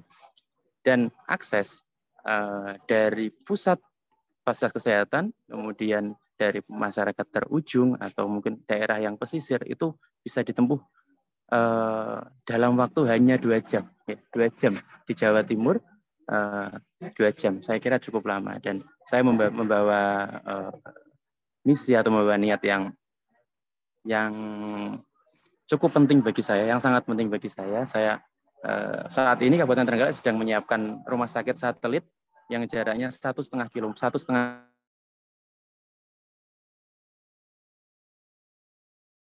rumah sakit tipe D, dan saya berharap saya bisa berkontribusi salah satu dari penyedia layanan kesehatan untuk ibu hamil. Sebagai pengalaman, saya pernah mendapatkan pasien di praktek pribadi saya, pasien dari Kecamatan Panggul yang jaraknya 1,5 km dari kota Trenggalek, maksudnya dari daerah kota Trenggalek, itu datang malam minggu karena di sana memang tidak ada layanan USG, hanya datang menempuh satu setengah perjalanan ke tempat praktek saya, ke rumah saya. Jadi bisa dibayangkan aksesnya seperti apa, dan saya berharap besar kepada LPDP agar bisa membantu kami untuk membantu meningkatkan taraf kesehatan di Kabupaten Trenggalek. Terima kasih atas kesempatannya. Sama-sama, Dokter Eko. Dokter Eko yang tadi jadi Ma'ruf Amin ya, Dok? Iya, saya lupa. Udah dari 3 bulan atau berapa yang lalu pengen saya ganti. Untuk meningkatkan akses kesehatan di Trenggalek ya, Dok. Iya. Oke, Dok, terima kasih ya, Dok, atas keberaniannya nih untuk bisa men-sharing mimpinya, lalu juga gimana keadaan di Trenggalek. Jadi kita mungkin juga lucu nih ya, Dok, jadi bisa tahu keadaan-keadaan di masing-masing nih. Sekarang di Trenggalek ternyata seperti itu, aksesnya memang sangat sulit. Jadi pertama dokter udah menjawab nih kayak konteksnya seperti apa, kira-kira medan kontribusinya dokter seperti apa nanti ketika sudah selesai sekolah. Nah, dan juga dokter udah cerita nanti kira-kira posisinya dokter akan di rumah sakit satelit itu ya, Dok, berarti kontribusinya sebagai SPOG di sana dan menolong tentang ibu-ibu yang akan nanti dokter tolong dengan kehamilannya. Nah, kalau boleh saya kasih feedback gini, Dok. Jadi pertama pertanyaan saya adalah bagaimana kontribusi dokter setelah nanti LPDP kan, setelah selesai kuliah dengan LPDP. Tapi cara jawabnya itu kayak semoga LPDP bisa ngasih akses dan layanan dan lain-lainnya. Jadi maksudnya kayak gimana dok? Jadi kita ketika menjawab pertanyaan itu bukan berarti mengarahkan pertanyaan ke sesuatu yang udah kita siapkan atau kita punya, tapi jawab dulu pertanyaan mereka. Misalnya, kontribusi apa yang mau kamu berikan setelah nanti selesai kuliah Opjin? Jadi setelah nanti saya menjadi spesialis Opjin, di tahun pertama saya langsung akan kembali ke rumah sakit satelit yang memang ada di dekat puskesmas saya atau tempat saya praktek.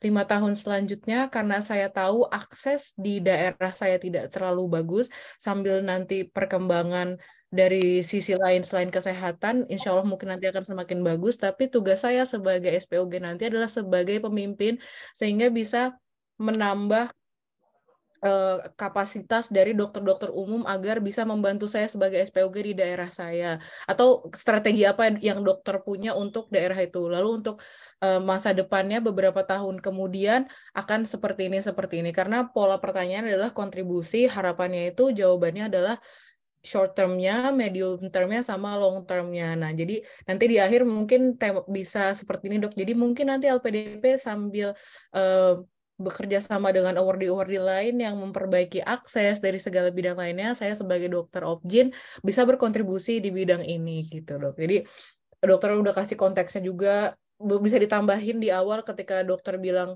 saya mau, kenapa harus kontribusinya berupa itu, karena konteksnya adalah di Trenggalek aksesnya seperti itu gitu dok. Jadi harus dari point of view dokter sebagai dokter di masa depan, yaitu dokter SPOG. Kalau misalnya dokter bilang nanti aksesnya sulit, jadi seolah-olah dokter mau memperbaiki akses, dengan SPOG nggak bisa memperbaiki akses. Yang bisa mungkin Ma'ruf Amin itu mungkin salah satunya bisa. Jadi harus pas gitu dok point of view-nya gitu. Ya, terima kasih banyak dokter. Semangat dok menyehatkan ibu-ibu di Trenggalek. Insya Allah. Semangat dokter. Ini belum keluar juga nih dok, ininya hasil ujiannya. Belum. Detik ini, oh masih deg-degan ya. Oke, kita sambil latihan-latihan ya. Saya berencana apply-nya di periode selanjutnya yang Juli. Oh ya. Karena sekarang masih berstatus sebagai CPNS dan belum bisa. Oke dok, semangat malah udah curi start nih, udah sampai latihan mock interview segala. Insya Allah ntar lebih mudah. Sama ada lagi ini tahu dok, bocoran-bocoran tuh beasiswa Kemenkes kan juga ada ya. Jadi ya amit-amit rezekinya kita nggak pernah tahu ketika kita apply sesuatu rezekinya di mana. Jadi kalau misalnya memang belum rezeki di sini, udah berusaha semaksimal mungkin, atau memang ada yang kurang-kurang, pasti usahanya itu nggak dari nol lagi, tapi udah jadi diri dokter yang baru setelah berusaha ini, terus daftar Kemenkes. Ntar paling kalau ada infonya bakal di-share mungkin. Oke. Yap, Lanjut. kita tunggu selalu dok. Terima kasih. Terima kasih juga dokter. Lanjut ke dokter Roy ya sekarang ya. Iya. Gimana Kak Adin? Kita tinggal 13 menit lagi sebenarnya dari jadwal. Nah, ini gimana? Mau sesi Q&A? Dokter Roy satu kali lagi terakhir. Boleh, oke. Soalnya dari tadi Dokter Roy udah standby nih. Iya ya, udah siap-siap kan, siap-siap di depan kamera agak sulit. Oke. Iya, Oke, kita siap-siap. lanjut ke Dokter Roy ya. Terima kasih Dokter Roy atas kehadirannya di interview ini. Sekarang saya mau bertanya tentang kesulitan apa yang paling Dokter Roy pernah temui selama kerja dan bagaimana dokter menyelesaikannya? Baik, terima kasih atas kesempatan Ibu interviewer. Kesulitan yang saya temui waktu kerja adalah di mana saya menemukan keterbatasan fasilitas di tempat saya di saat ini di Rumah Sakit Bobong, Kabupaten Pulau Taliabu, Maluku Utara. Saya tidak di rumah sakit saya tempat bekerja itu tidak ada pemeriksaan darah yang lengkap. Selain tidak ada pemeriksaan darah lengkap, juga tidak dimiliki pemeriksaan seperti pemeriksaan X-ray dan juga dokter spesialis penyakit dalam. Hal itu yang menyebabkan kesulitan dalam menentukan penyakit, diagnosa penyakit, kemudian menentukan arah tindakan selanjutnya dan juga penanganan yang tepat untuk pasien yang saya hadapi. Namun saya termotivasi dengan pengalaman yang saya miliki selama 4 tahun ini, agar nantinya saya bisa berkontribusi lebih banyak bagi daerah saya, sehingga nantinya jika saya nanti diberikan kesempatan untuk menjadi award di LPDP, saya akan menjadi seorang dokter spesialis, terutama dokter spesialis penyakit dalam yang permasalahan kesehatan sangat relatif, seperti permasalahan penanganan penyakit malaria yang masih belum tuntas sampai saat ini, kemudian penanganan SPM terkait penyakit TBC, HIV, hipertensi, diabetes, yang bahkan belum mencapai target indikator 100% yang dicanangkan oleh pemerintah pusat. Itu adalah motivasi saya untuk melanjutkan studi. Saya berharap nantinya ketika saya lulus, saya bisa berkontribusi dan juga nanti membantu menyelesaikan permasalahan kesehatan yang ada di Kabupaten Pulau Taliabu. Terima kasih. Oke, wah keren banget nih dokter. Dari mana tadi dok? Kurang dengar tadi daerahnya. Dari RSUD Bobong, Kabupaten Pulau Taliabu, Maluku Utara. Wah, Maluku Utara. Wah, jauh sekali. Hebat banget. Nanti kembalinya ke situ lagi dok. Betul dok. Jadi saya sebenarnya 2 tahun PTT dan sekarang sudah jadi PNS di sini. Oke, nilai plus banget sih buat LPDP karena butuh pemerataan dan memang nggak ada ya SPPD di sana. Betul loh, jadi sudah 4 tahun di sini tapi sampai sekarang SPPD belum ada. Jadi itu salah satu landasan motivasi saya untuk ambil studi penyakit dalam. Oke, ya. Aku izin kasih feedback ya dok ya. Jadi tadi dimulai kan pertanyaanku ingat dokter-dokter harus fokus sama pertanyaannya dan jawabannya karena jangan lupa akan ada pertanyaan-pertanyaan lainnya yang jawabannya mungkin butuh itu. Ntar kalau dokter terlalu oversharing di pertanyaan ini, ntar yang lainnya nggak jadi jawab atau nanti malah ditingkatin lagi tuh pertanyaannya jadi yang lebih susah. Jadi harus fokus sama pertanyaannya apa. Dan juga kalau pertanyaannya double, jangan lupa jawab dua-duanya. Itu dokter juga harus fokus tuh, jangan lupa itu. Nah, tadi kan pertanyaannya kesulitan apa yang dokter hadapi ketika bekerja. Nah, kalau misalnya case-nya seperti ini, sebenarnya dia itu mau lihat bagaimana dokter problem solving. Jadi kan dokter cerita, karena keterbatasan fasilitas gitu kan, dokter udah cerita, terus juga ada kasih tahu kalau misalnya karena nggak ada SPPD-nya, jadi penyakit-penyakit ini nggak bisa ditata laksana dengan baik. Lalu juga indikatornya nggak pernah tercapai gitu kan, dokter. Kayak dokter udah kasih tahu kesulitannya, tapi di tengah-tengah jawab kira-kira jadi tiba-tiba dokter bilang itulah motivasi saya melanjutkan studi. Jadi ditahan dok, kayak pertanyaan itu pasti ada di tempat lain. Jadi dokter langsung, kalau misalnya dokter nggak bilang pun, aku bisa simpulin kok kalau dokter mau sekolah karena itu. Jadi itu mending nggak usah dipakai kata-kata itu karena memang tidak ditanya dan yang ditanya adalah bagaimana dokter menyelesaikan. Misalnya, ketika ada keterbatasan fasilitas, pemeriksaan lab tidak lengkap, ketika itu saya sedang menangani pasien seperti ini, dan pada saat itu tidak ada penyakit dalam di tempat saya. Pada saat itu saya bersikap, agar masalah itu selesai, saya mencoba menghubungi rekan sejawat saya yang memiliki akses ke dokter penyakit dalam dari daerah lain yang mungkin bisa menjawab kesulitan saya ini. Hasilnya adalah pasien itu tertangani atau minimal ada titik tengah atau titik terang dari masalah itu, dok. Jadi dia mau lihat cara dokter menyelesaikan sebuah masalah gitu, dok. Nah, lalu tadi juga pas jawab mungkin karena agak deg-degan dokter jadi kayak agak goyang-goyang gitu. Jadi coba agak diredam kalau bisa. Kalau mau misalnya deg-degan bisa pakai tangan, misalnya kayak ada 2 poin yang mau saya jelaskan. Yang pertama ini, yang kedua ini tuh boleh banget pakai tangan. Dan juga misalnya dokter mau ini di tahun 2000 berapa, ini di tahun 2000 berapa itu dokter juga bisa pakai itu semua. Terus dokter bisa bayangkan di sebuah rumah sakit gitu, dipakai tangan. Kalau misalnya deg-degan, alirkan ke sesuatu yang lebih bermakna gitu, dok. Jangan kayak tempat yang repetisi tadi kayak agak goyang-goyang, jadi kayak yang dengerin agak keganggu. Tapi overall dokter udah dapat banget dan poin dokter, posisi dokter itu udah kuat banget, dok. Kayak udah jelas nggak ada dokter spesialis penyakit dalam di sana. Posisinya udah di Maluku, udah yang di luar Pulau Jawa sesuai dengan LPDP mau. Dokter tinggal mantepin aja tadi. Yang indikator itu kan poin bagus tuh, dok. Bisa masuk reason yang Arel tadi, assertionnya udah bilang fasilitas kurang. Reasonnya juga karena fasilitas kurang. Lalu example-nya juga reason-nya itu indikatornya itu, sedangkan fasilitas ini nanti akan bisa berpengaruh pada indikator yang nggak pernah terpenuhi itu. Contohnya seperti ini. Oleh karena itu saya mau menjadi ini supaya ini gitu. Kalau misalnya sekarang kapasitas saya dokter umum, penyelesaian masalah saya cuma seperti ini. Tapi ketika nanti saya sebagai penyakit dalam, dokter penyakit dalam, penyelesaian masalah saya akan berbeda gitu. Jadi ini lagi dok, tinggal dimantapkan lagi.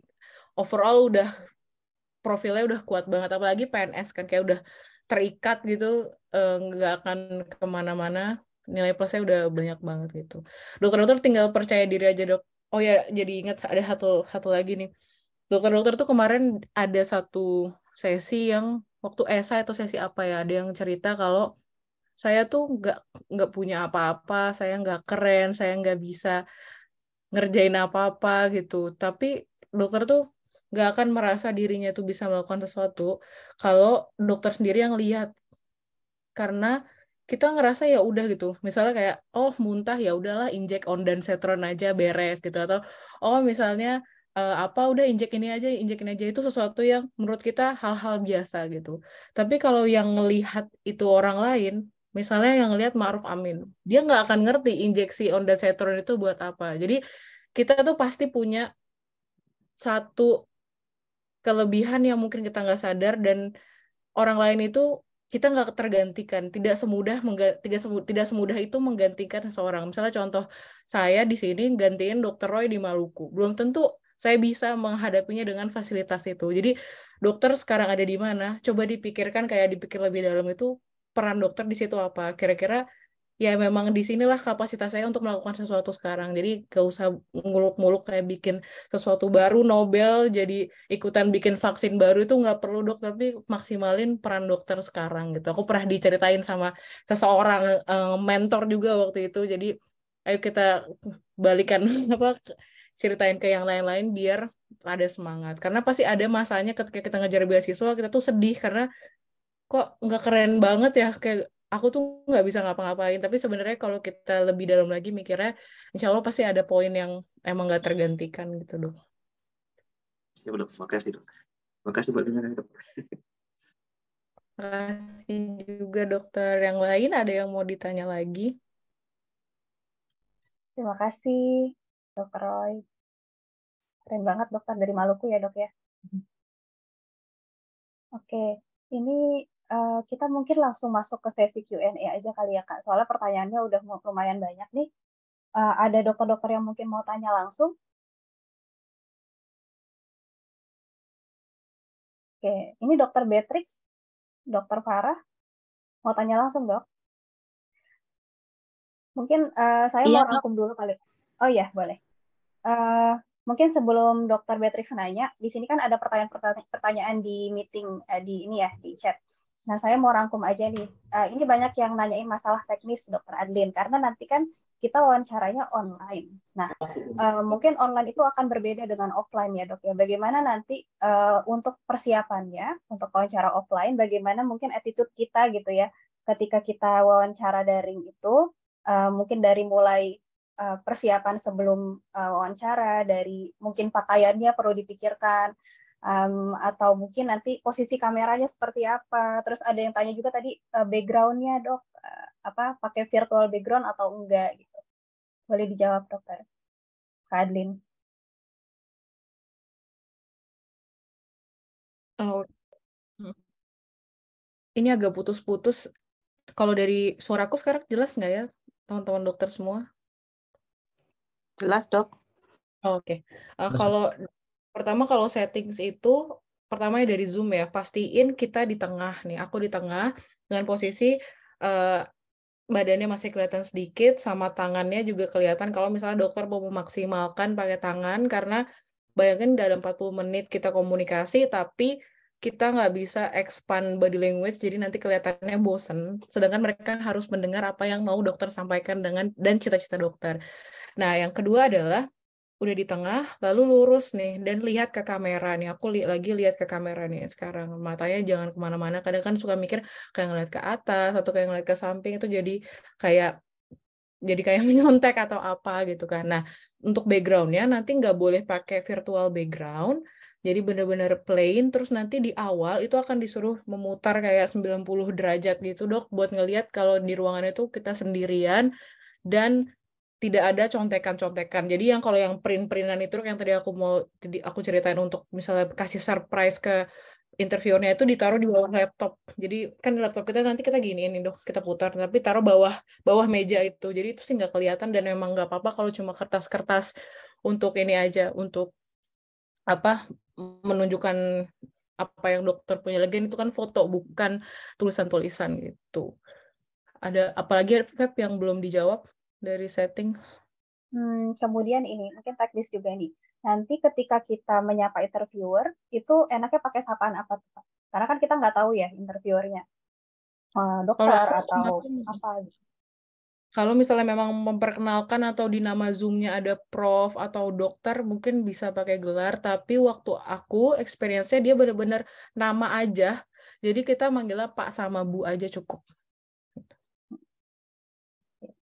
Ya, gitu. Nah, itu dari teknis tadi ya. Jadi nggak boleh pakai virtual background. Nanti sebenarnya sebelum interview pasti ada aturan mainnya gitu ya, di-share gitu. Nanti dokter harus putar 360 derajat, memastikan bahwa ruangan kosong, hanya dokter seorang diri gitu ya. Dan interviewnya dilaksanakan secara mandiri. Oke, terus itu dari teknis mungkin udah kali ya untuk teknis. Kemudian tadi mungkin dari bagian pembukaan. Tadi ada yang nanya, kira-kira kalau pembukaan berapa menit Kak bagusnya? Yang introduce yourself-nya gitu. Perkenalan diri. 1 sampai 2 menit. 1 sampai 2 menit aja ya. Sama ya Kak, tadi ada yang nanya juga, kira-kira tiap pertanyaan bagusnya ditanya berapa lama gitu? Apakah ada batas waktu untuk menjawab? Sebenarnya mereka sejauh ini nggak akan nge-cut, tapi bayangin ketika udah lebih dari 2 menit itu fokusnya udah lewat, jadi pastikan pas teman-teman latihan record 1 sampai 2 menit gitu. Itu kemarin latihan sama teman-teman lain cukup sih fokusnya di situ 1 sampai 2 menit. 1 sampai 2 menit aja kayaknya udah ini ya Kak ya, udah biar concise dan interviewernya nggak bosan gitu ya Kak.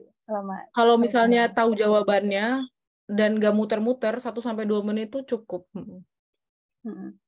Oke, kemudian tadi untuk perkenalan udah dicontohkan ya oleh Dr. Adlin, skip aja. Kemudian, oke, mungkin langsung lanjut aja ke Dr. Beatrix nih yang mau nanya langsung. Silakan dokter. Baik, terima kasih atas kesempatannya. Izin bertanya dok, jadi yang pertama saya ingin bertanya, kalau misalkan ditanyakan pertanyaan tentang paper publikasi, sedangkan kita tidak pernah punya publikasi sebelumnya, tentang bidang kita tuju, sebaiknya menjawab seperti apa ya dok? Terus yang kedua, untuk closing statement, itu lebih baik kita menonjolkan kembali tentang mengapa kita berbeda dibanding kandidat yang lain, atau hanya sekedar ucapan tulus kepada pewawancara. Karena ini saya sudah sempat ikut beberapa kali sharing awardee, memang ada berbeda-beda gitu, karena memang tergantung dari pengalaman pribadi masing-masing. Dan yang terakhir, kalau misalkan kita ditanya tentang isu aktual yang sifatnya kontroversial dan opinion based, lebih baik kita menjawab secara bold, langsung menyatakan setuju tidak setuju terhadap suatu isu tersebut, atau lebih baik menjawab secara diplomatis. Baik, terima kasih dok. Oke, saya jawab ya yang pertama buat publikasi. Jadi untuk publikasi itu waktu S1 dokter bikin nggak dok? Saya cuma bikin research aja sih dok, tapi nggak sampai publikasi. Karena memang saya angkatan lama, jadi nggak sampai wajib publikasi. Sepertinya nggak apa-apa sih dok. Jadi kan sebenarnya lebih ke research experience ya, itu bukan publikasi. Kadang publikasi itu kan butuh sebuah institusi yang bikin kita bisa mempublish sesuatu. Saya sendiri juga nggak pernah publikasi yang sampai kayak orang-orang yang Q berapa gitu, tapi ada pengalaman penelitian. Dokter mungkin bisa mengarahkan ke seperti itu. Bisa dijawab, saya memiliki pengalaman penelitian. Yang pertama waktu saat ke-1 saya membuat ini, lalu ketika bekerja mungkin pernah membuat apa, misalnya kayak waktu internship kan ada mini project kan agak semi-semi penelitian. Jadi penelitian sederhana itu bisa dokter state, toh juga misalnya orang yang memang mengerti sebenarnya metode penelitian kan ya tergantung kita berada di mana ya dok. Misalnya kita ada di di atas banget mungkin bisa bikin RCT, tapi kalau memang kita kerja di puskesmas mungkin ya cuma bisa bikin cross sectional sesuatu, sebar kuesioner. Yang penting adalah dokter udah pernah melakukan penelitian, jadi tinggal diceritakan aja, itu nggak perlu yang heboh-heboh banget kalau memang tidak ada, dan kayak nggak perlu mengada-ngada kayak bohong supaya kelihatan keren, itu nggak perlu dok. Jadi bilang aja memang saya belum punya publikasi yang sampai Q1 atau Q2, tapi saya sudah punya pengalaman penelitian berupa ini gitu. Yang kedua, closing statement, karena memang tidak ada pattern yang pasti, bahkan kadang pun nggak diminta closing statement,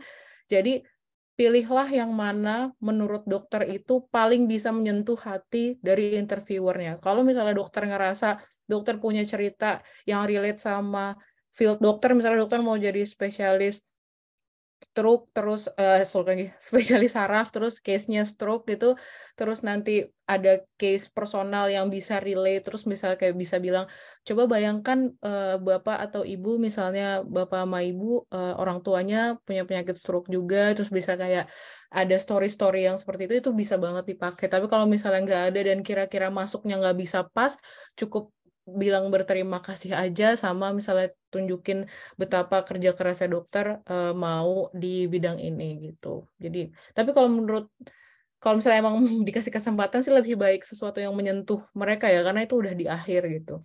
Dan yang ketiga, isu aktual. Kalau misalnya isunya itu serem gitu, misalnya dokter mau ambil kulit atau obgyn terus akhirnya LGBT dan segala macam, jawab aja diplomatis. Tapi kalau misalnya jawabnya bisa supported by science, lebih baik pakai science. Misalnya kalau misalnya tentang LGBT, tapi dokter bisa ngarahin ke infeksi menular seksualnya. Jadi misalnya sebagai dokter, memang saya tidak diharuskan mempunyai posisi pro atau kontra terhadap pilihan hidup mereka. Tapi saya adalah orang yang menyembuhkan penyakit. Kita juga bisa tahu karena semakin kita tidak obati diri dan pasangannya, maka semakin menular. Jadi kayak ketika bisa diarahkan ke sains, ambil sainsnya. Kalau misalnya memang terlalu sensitif, diplomatis saja jawabnya. Gitu. Ada lagi, dok? Apakah sudah terjawab, Dr. Beatrix? Baik, terima kasih.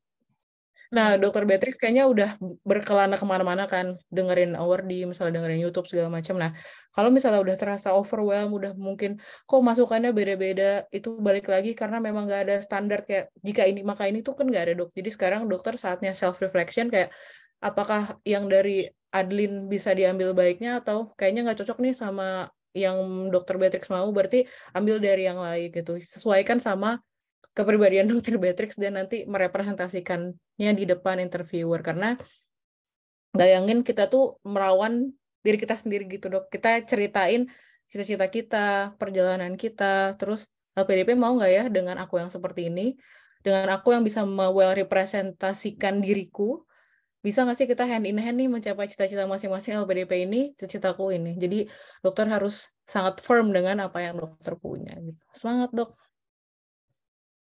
Oke, baik. Terima kasih, dok. Ya, terima kasih Dr. Beatrix.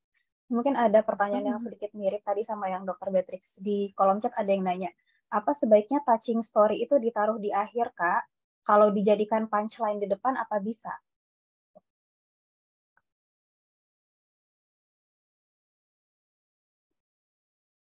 Kak Adlin? Halo? Yang putus-putus nggak ya? Oh, Iya. saya unstable ya? Oke, sorry, diulang ya. Jadi tadi ada yang mirip pertanyaannya dengan yang Dr. Beatrix tanyakan, mungkin ini agak relate juga. Di chat ada yang tanya, apa sebaiknya touching story itu ditaruh di akhir, Kak, atau bisa dijadikan punchline di depan? Gitu. Oke.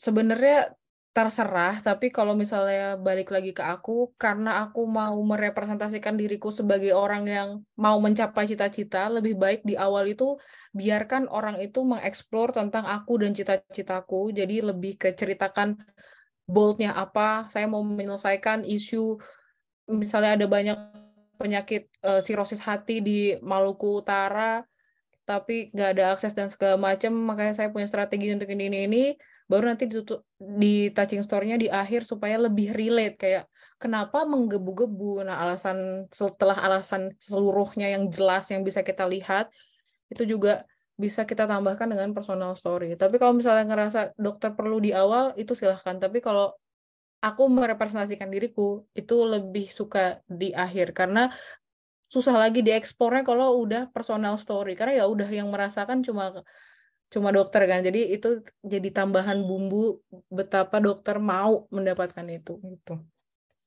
Tapi balik lagi, terserah. Ingat teman-teman, habis ini teman-teman dokter merefleksikan lagi, kayak pikir-pikir lagi apa sih yang bisa cocok dengan cara dokter merepresentasikan diri ketika interview nanti. Oke. Nah, ini ada yang tanya juga, kalau di awal wawancara tidak diberikan kesempatan untuk memperkenalkan diri, apakah langsung menjawab pertanyaan atau sekilas kita tetap memperkenalkan diri?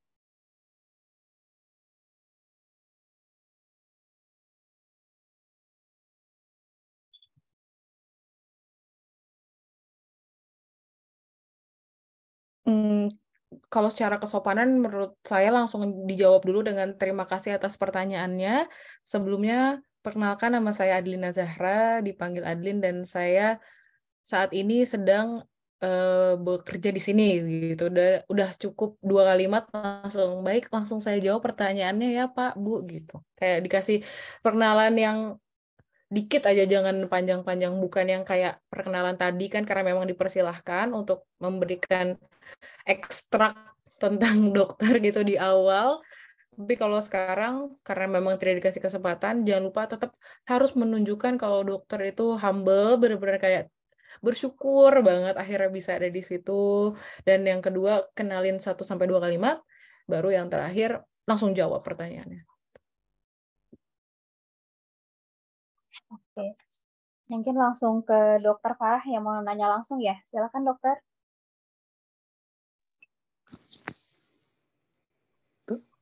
Baik, terima kasih untuk kesempatan yang telah diberikan, sharingnya untuk Dokter Adlina. Terima kasih dokter atas pencerahannya. Ini sebenarnya saya mau menanyakan, minta saran sih sebenarnya dok. Kebetulan saya ini tinggal di kota Surabaya dok, dan bertugas di klinik swasta yang merupakan klinik satelit dari rumah sakit tipe C dok. Nah, dan kebetulan saya ingin mendaftar spesialis Opjin di UNER, dan kebetulan saya juga alumni UNER. Saya minta saran dok, bagaimana istilahnya cara menjual diri kita kepada interviewer gitu loh dok. Soalnya kan tadi saya mendengar kawan-kawan yang mencoba dati interview itu kayak jadi PNS, udah di luar Jawa gitu. Sedangkan kan saya ada di kota besar dan saya akan kembali di rumah sakit yang menjadi rekomendasi saya itu ya di tempat saya akan bekerja itu di bawah naungan klinik saya dok. Mungkin dokter ada masukan tips dan trik gitu dok untuk apa ya, ada nilai menjual gitu loh dok. Terima kasih. Oke, wah dokter bikin aku mikir nih. Makasih dokter Farah. Soalnya dokter kebetulan di klinik saya memang tidak terlalu banyak yang kasus Opjin dok. Kebetulan juga saya pengalamannya lebih ke pasmir, terus lepas pasang KB dok, untuk sama ANC seperti biasa dok, tidak melakukan tindakan. Tapi saya punya pengalaman waktu saya internship di Kabupaten Pasuruan dokter. Gitu. Mungkin dan saya kan juga tidak kerja di rumah sakit tersebut gitu, yang di rumah sakit yang memberikan saya rekomendasi gitu dok. Untuk apa ya istilahnya, untuk memperjelas interviewnya saya harus di bagian mana gitu dok. Mungkin ada tips dan trik dok. Terima kasih dok. Terima kasih juga dokter. Ini dok, kalau aku pertama kepikirannya nilai plusnya walaupun di Surabaya dan di kota besar, tapi LPDP ini kan di bukletnya kalau dibaca di bagian bawah, dia itu mau fokus pada kanker. Dan Opjin tadi juga kan pasti nanganin kanker juga kan, termasuk salah satu yang termasuk ngobatin kanker. Dan juga dokter bilang kalau dokter pernah pengalaman pap smear. Jadi mungkin dokter bisa memperkuat diri dokter adalah saya ada di kota besar, mungkin LPDP punya visi pemerataan dan distribusi, tapi LPDP juga mau mengadres masalah kanker di Indonesia, di mana saya sudah berpengalaman di bagian itu, di bidang saya pernah lakukan screening pap smear, dan juga dokter bisa nih cari-cari data. Memang Surabaya itu kan juga rujukan bagi daerah-daerah yang timur lah istilahnya ya, yang misalnya dari bagian luar Jawa tapi masih di dekat-dekat Surabaya, dia rujukannya kan ke UNER juga kan ya dok. Jadi maksudnya ketika ada di bagian kota besar, berarti dokter bisa manfaatkan yang untuk kankernya itu, untuk screening dan segala macam. Kalau mau lebih berperan lagi, misalnya dokter ambil point of view dari klinik. Saya akan kembali ke klinik sebagai spesialis obgyn. Mungkin saya berkontribusi dalam meningkatkan screening pap smear, bekerja sama dengan bidang-bidang bidan atau bidang-bidang lain yang berhubungan dengan kanker, yang nantinya ini juga bisa diadaptasi di kota-kota lain kalau saya berhasil gitu dok. Jadi kayak ada inovasi-inovasi sesuatu yang walaupun dokter ada di situ, atau mungkin ada isu lokal di Surabaya, aku nggak tahu ya si lokalisasi-lokalisasi itu masih atau enggak gitu. Kalau misalnya dokter pernah ada pengalaman kliniknya, mungkin rekrut orang-orang yang ada di situ untuk pap smear atau tes apapun, IMS dan segala macam gitu. Kalau misalnya memang Surabaya punya khas itu, malah jadi ada sesuatu yang nilai plus gitu dok. Tapi kayaknya fokusnya bisa di kankernya itu sudah. Kalau misalnya memang kita juga nggak bisa maksa nih kalau dokter nggak ada di daerah, tapi bisa dikuatkan di arah situ gitu. Oke dok, terima kasih dokter untuk pencerahannya. Nanti diramu lagi dok pakai data-data biar ada lucu-lucunya gitu, lebih mantep lagi gitu. Kayak kira-kira berapa banyak Oke dok. daerah-daerah lain yang mengacu pada Surabaya, ketika Surabaya itu bagus dan dokter jadi part itu, dokter bisa kasih ilmunya atau sistemnya itu ke tempat-tempat lain gitu. Jadi bisa ada, karena LPDP juga suka kolaborasi sama suka melihat awardee-nya itu berdaya dengan kayak kolaborasi, kan berarti ada sesuatu yang dibikin bersama. Ada juga dia suka sebenarnya sama entrepreneurship atau dengan keberadaan kita orang lain jadi ikut kerja gitu. Dokter mau bikin klinik yang persis sama, misalnya dokter bisa bikin klinik SPOG dengan sistem screening kanker serviksnya terbaik satu Surabaya, bisa diadopt kan di Kalimantan, bisa diadopt di Sulawesi atau di mana gitu. Mungkin arahnya ke sana, walaupun agak halu tapi nggak apa-apa dok, misalnya itu step by step bisa dicapai. Tapi apa namanya, esai saya tidak ke arah situ dok. Nggak apa-apa kan, ada bilang aja. Jadi kemarin saya ya dengan esai dokter plus tambahan ketika saya ya baca lagi dan juga adjust lagi sama apa yang saya lakukan sehari-hari, bisa ke arah sana gitu. Tapi dokternya jangan lupa sambungin sama yang udah dokter tulis. Pasti kan gak jauh-jauh kan maunya spesialis itu gitu. Ada benang merahnya gitu. Ya dokter, terima kasih sarannya. Sukses selalu. Selamat malam. Salam. Iya. Ini ada yang mirip juga pertanyaannya di Q&A nih. Mirip-mirip tadi sama pertanyaannya Dr. Sarah. Izin bertanya dok, jika saya berasal dari Kabupaten Bogor saat menjelaskan kontribusi di daerah saya, padahal spesialistik yang diminati udah banyak, sebaiknya bagaimana ya? Mungkin bisa address masalah yang dokter kerja sekarang. Misalnya spesialis banyak, tapi kan antriannya panjang atau masih belum cukup, atau dokter kasih keunikan yang mungkin cuma dokter yang sadar ketika dokter berdiri di rumah sakit itu, dan dokter mau coba gitu. Kalau misalnya dikasih insight dari agak hebohnya tuh, misalnya kayak gini. Misalnya aku mau jadi spesialis anestesi. Nah, terus spesialis anestesi itu ceritanya udah banyak dan semuanya fokus pada OK, semuanya pada ya di ICU aja, tapi dokter ternyata tertarik sama pain manajemennya dari anestesi. Nah, ketika mereka udah banyak, dokter bisa bawa keunikan dokter adalah mau fokus di pain management, karena post operasi, post ICU, pasien-pasiennya itu masih butuh quality of life yang baik dan butuh follow up yang baik. Jadi sebagai dokter anestesi nggak cuma bertanggung jawab pada saat pasiennya di ICU, tapi setelahnya juga mau urus pain manajemennya karena masih dalam satu payungnya anestesi gitu. Jadi bisa dipikirkan yang kayak gitunya. Atau mungkin aku nggak tahu di Indonesia kayaknya sih nggak ada, tapi kemarin tuh habis ada ini cerita aja ya dok, maksudnya ntar mungkin di-adjust dengan kesesuaian gitu ceritanya dokter yang beda apa, cuman misalnya di sini tuh ada setelah misalnya pakai ventilator tapi pakai tracheostomy, di sini tuh ada community medicine-nya kayak puskesmasnya gitu yang bantuin untuk ngurusin ventilator di rumah karena memang harus pakai long term ventilator. Itu kan anestesi harus tetap ikut andil, tapi dia sebenarnya nggak harus ke rumah, itu pasti bisa diwakilkan oleh perawat atau fisioterapis, tapi dia ada di rumah sakit. Mungkin dokter mau mengembangkan itu, dananya dari mana, mungkin pakai kitabisa.com, atau kalau di sini memang ada ya dari sistem kesehatannya gitu, ya seinovasi-inovasinya kayak gitu. Contoh perbedaan. Tapi kalau misalnya dokter yang bisa lebih sederhana lagi, sesederhana misalnya dokter spesialis bedah, oh ini nih lebih sederhana dan lebih mungkin terjadi adalah dokter menjadi spesialis bedah.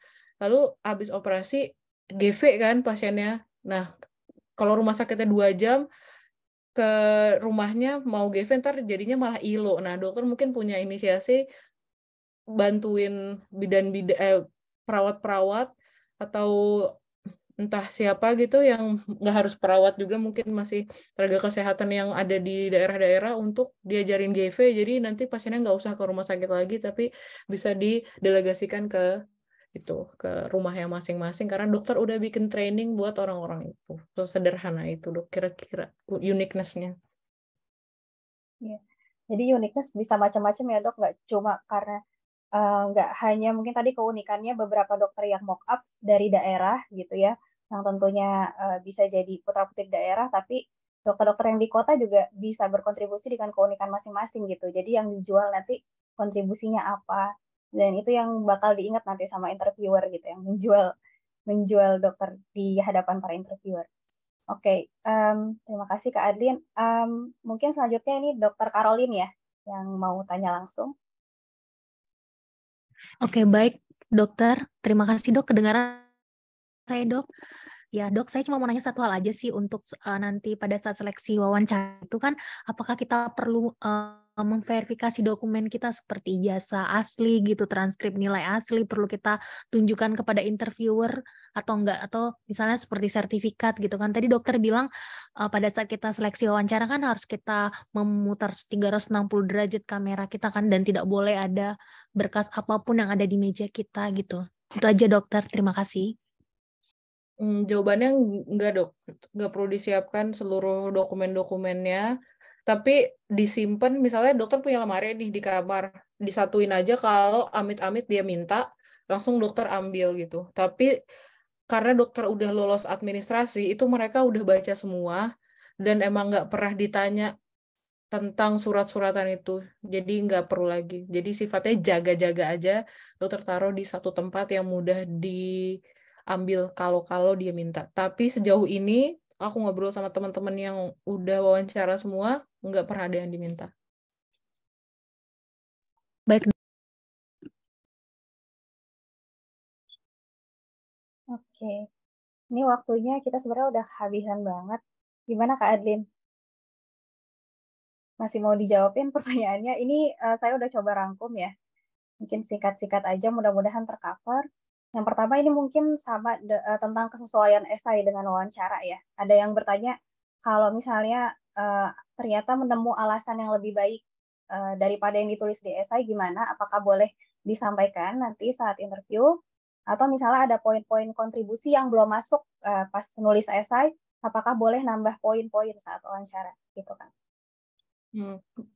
Jawabannya boleh, tapi jangan lupa berangkat dari esainya. Jadi misalnya ada tambahan, disambung-sambungin sama yang udah ditulis. Jadi jangan sampai kesannya tuh kita kayak, oh, kemarin kurang waktu, terus sekarang jadi udah ditambahin deh, jadi berubah total. Tapi harus dikasih kesan bahwa ya manusia itu semakin hari semakin membaik. Jadi ketika saya menulis esai, saya berpikiran seperti ini, namun saya mendapatkan inspirasi lagi karena saya terus berjuang untuk di mimpi saya ini, sehingga saya mendapatkan insight baru bahwa selain yang saya tulis di esai, ada hal baru yang bisa saya tambahkan gitu. Jadi tambahannya itu di state, tapi dikasih benang merah sama esai yang udah ditulis sama dokter-dokter semua gitu.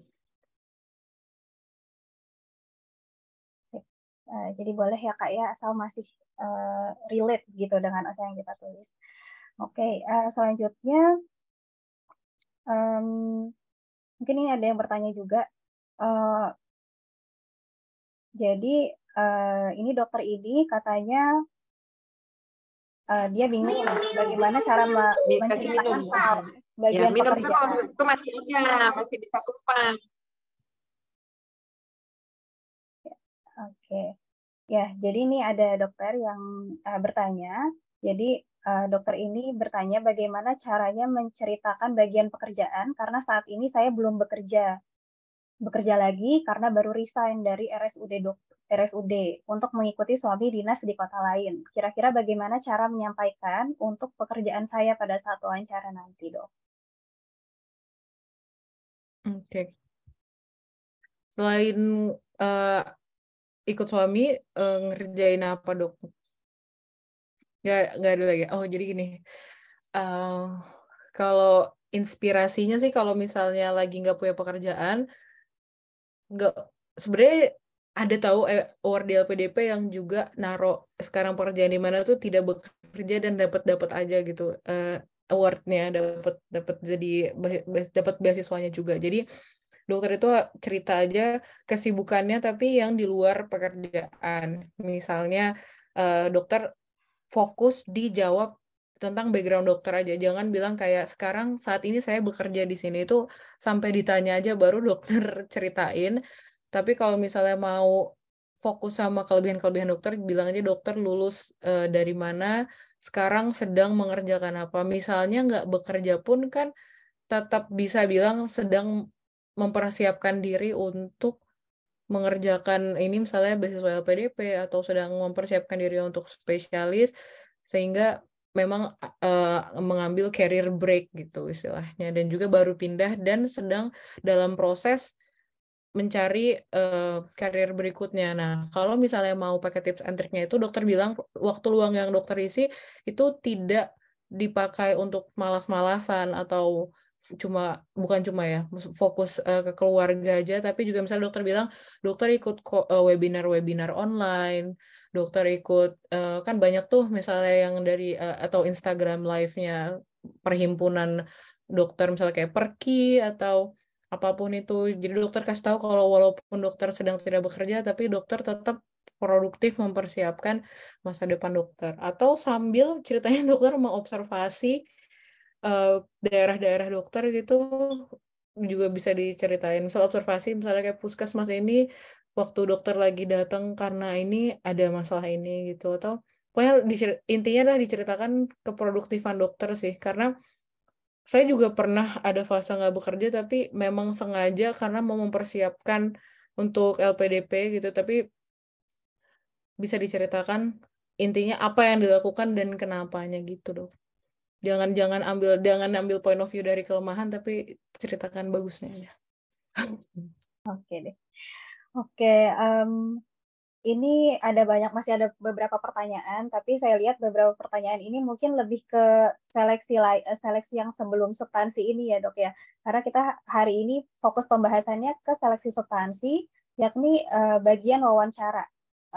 Bisa dibilang ini tahap ketiga dari seleksi LPDP, karena kalau dokter-dokter mungkin ada yang belum familiar, jadi seleksi LPDP itu kurang lebih terdiri dari 3 tahap, Dok. Yang pertama dari seleksi administrasi, yang kedua seleksi tes batas skolastik atau tes potensi akademik, dan yang ketiga di seleksi substansi ini gitu. Oke, mungkin mohon maaf untuk dokter-dokter semua yang pertanyaannya belum terjawab, tapi mudah-mudahan materi malam ini bisa memberikan inspirasi dan juga motivasi kepada dokter-dokter semua lebih tergambar bagaimana nanti proses seleksi substansi dari beasiswa LPDP dokter spesialis gitu. Mungkin sebelum kita tutup, Kak Adlin mungkin ada mau closing statement, Kak? Oh ya, terima kasih dokter-dokter semua udah mau datang sampai terakhir. Tapi kata-kata penyemangat terakhirnya adalah lawan diri dokter sendiri, karena ini bukan tentang orang lain, nggak ada contekannya, nggak ada guideline-nya, semua balik lagi ke diri dokter, bener mau spesialis itu apa nggak, mau ngapain setelahnya, Jadi lihat ke dalam, sambil juga lihat keluar cita-citanya seperti apa, lalu disesuaikan dan ditata dengan baik, dibuat sistematis, lalu representasikan diri dokter dengan sebaik mungkin ke interviewernya nanti.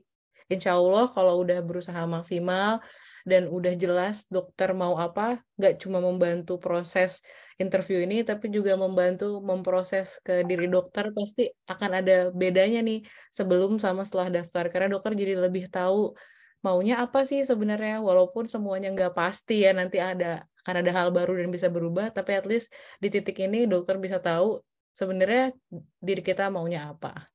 Semangat dokter, semoga dimudahkan, jangan lupa berdoa, jangan lupa melakukan ibadah-ibadah lain untuk mensupport, tapi usahanya juga tetap maksimal. Dan semoga diberi kekuatan sambil kerja, sambil jaga, mungkin nanti di tengah-tengah jaga IGD sambil buka-buka catatan PDF share-sharean ini semua gak masalah, kayak aku juga dulu ngalamin, semua yang ngalamin. Semoga diberi kekuatan dan good luck dok. Terima kasih. Ya, terima kasih banyak Kak Adlin. Mudah-mudahan Kak Adlin juga studinya lancar ya Kak di UK. Sehat-sehat di UK Kak. Ini mohon maaf dari tadi unstable connection mulu. Mudah-mudahan lancar. Di luar. Oke. Dokter-dokter semua juga terima kasih banyak atas partisipasinya, luar biasa malam hari ini. Ternyata kita kedatangan banyak dokter dari berbagai pulau ya di Indonesia, dan banyak juga putra-putri daerah nih yang dari daerah-daerah terpencil. Mudah-mudahan semua perjuangannya dok, mungkin sudah ada yang bekerja, berkeluarga, tentunya perlu usaha ekstra untuk bisa mempersiapkan juga beasiswa LPDP ini. Dan ini merupakan suatu angin segar untuk kita semua, karena dengan beasiswa LPDP ini mungkin dokter-dokter yang selama ini banyak mikir untuk sekolah gitu ya, terkendala funding terutama, ini bisa semangat dan termotivasi untuk bisa lolos beasiswa LPDP untuk studi lebih lanjut. Oke, terima kasih banyak dokter-dokter semua. Mohon maaf apabila saya selama sesi ini banyak kesalahan. Terima kasih sekali lagi untuk Kak Adlin. Mungkin kita tutup sampai di sini. Dokter-dokter semua, sukses dan sehat selalu ya dok. Assalamualaikum warahmatullahi wabarakatuh. Selamat malam dok. Waalaikumsalam, terima kasih.